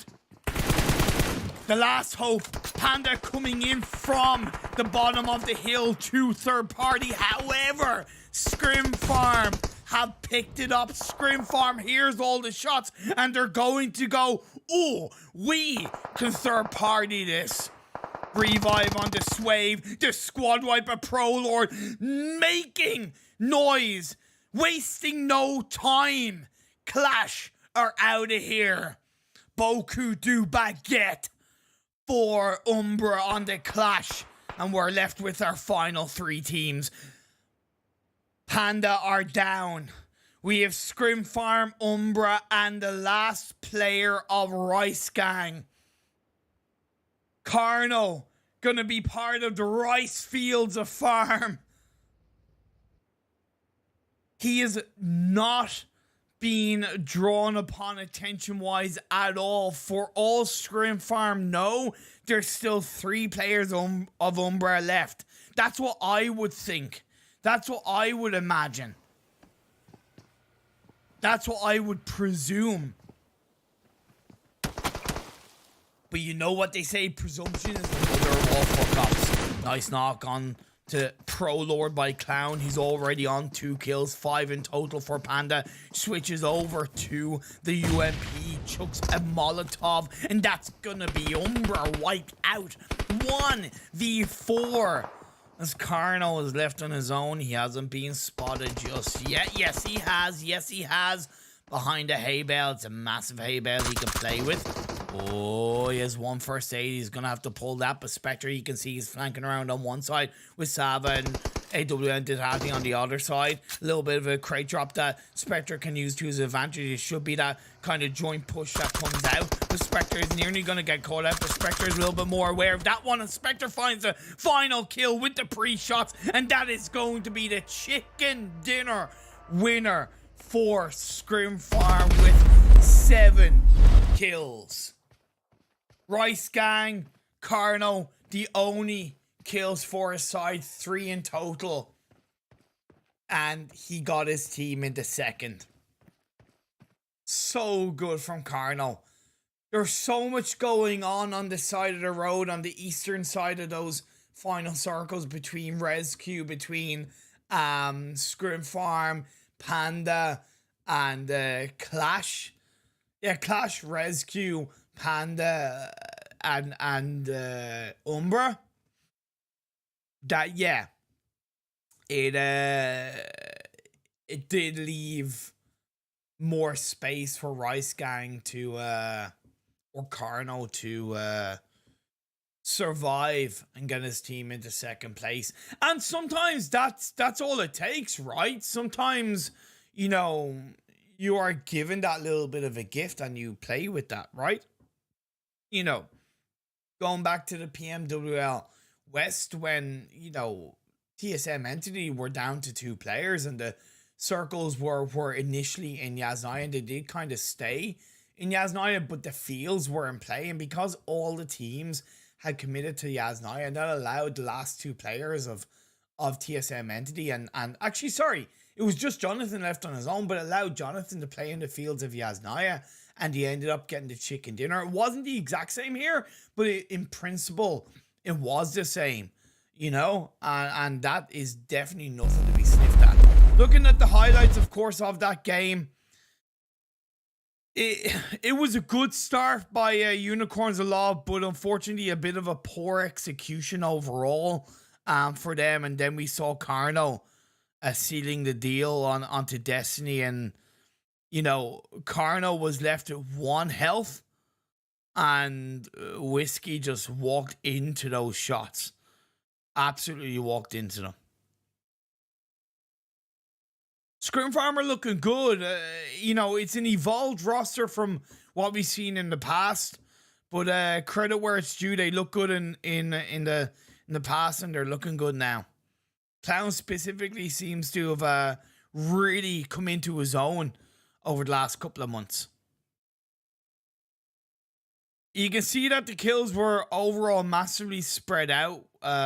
Still 4 teams that got over 10 kills, and then Clash and Unicorns of Love getting 9 each respectively. But ScrimFarm with those 7 kills, giving them 22 points in total. Team UMBRA with 10 kills, 10 placement points, 20 in total. And Rice Gang, only 3 kills, but the 12 placement points pushed them up to 15 total for those points. And Black Sparks in 8th, and Destiny in 7th on 3 and 4.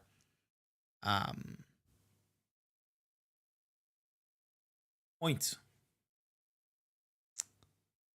No, ScrimFarm is completely new lineup, is not the same as old roster.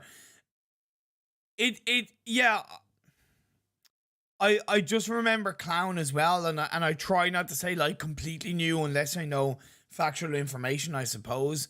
Hackshot, so it was just safer to go with that. Pro Lord with 5 kills himself. A very experienced player. Not surprised. GK the first with 4 kills, and then Spectre and Clown together getting 3 kills apiece. As far as I know, it was Spectre and Clown that were in the previous ScrimFarm roster, if I'm not mistaken. Not the previous, but, you know, the one before the PMPL roster, and the addition of AWM Tati. I think another player. As far as I know, either way, it is what it is. Karna with 3 kills, Fresh with 3 kills, and Talon with 3 kills. A low damage game as well, to be fair, across the board. Nobody above 700 damage, but Karna with 657, 3 kills. And popped off, to be fair. It's a real deal change to ScrimFarm with some players from Deus Legion. Oh, okay, fair enough. Fair enough. Fair enough. Top 5 from different teams as well. RESQ Gang, Clown, MZ, Prolord, and GK the first. All from different teams. I think that's the first game where we've seen the top 5 be from different teams. Normally we've had kind of like 2 players from one team in the top 5, but not this game. It's very even. We should be able to see the overall standings after 4 games. To remind you, that is a mistake. ScrimFarm do not have 5 games played. Same at RESQ Gang. That is not the case. I repeat, that is not the case. That is a mistake on the production end. All teams have played 4 games. Well, you can see the overall standings. Lakonostra MVP still holding on to first place. ScrimFarm close behind with 2 chicken dinners. 57. 4 Romanian Men on 54. And RESQ Gang on 53. You know what? That is a good way to end things here in day 1 of the PMPL EU Scrims. I'm gonna be here every Tuesday, by the way. Every single Tuesday there's going to be official PMPL EU Scrims, so do not forget to like or subscribe, stay notified, hit that notification bell, all that kind of bullshit that I need to, you know, put out of my arsehole to whatever. But, oh, thank you so much to everybody for joining in. Thank you so much to all the love and support, and I look forward to bringing you some more fantastic PUBG mobile action in the future. You can also follow me on Instagram and Twitter at EVT_Imperium. Have fun, stay safe, stay awesome, look after yourselves. See you guys next time.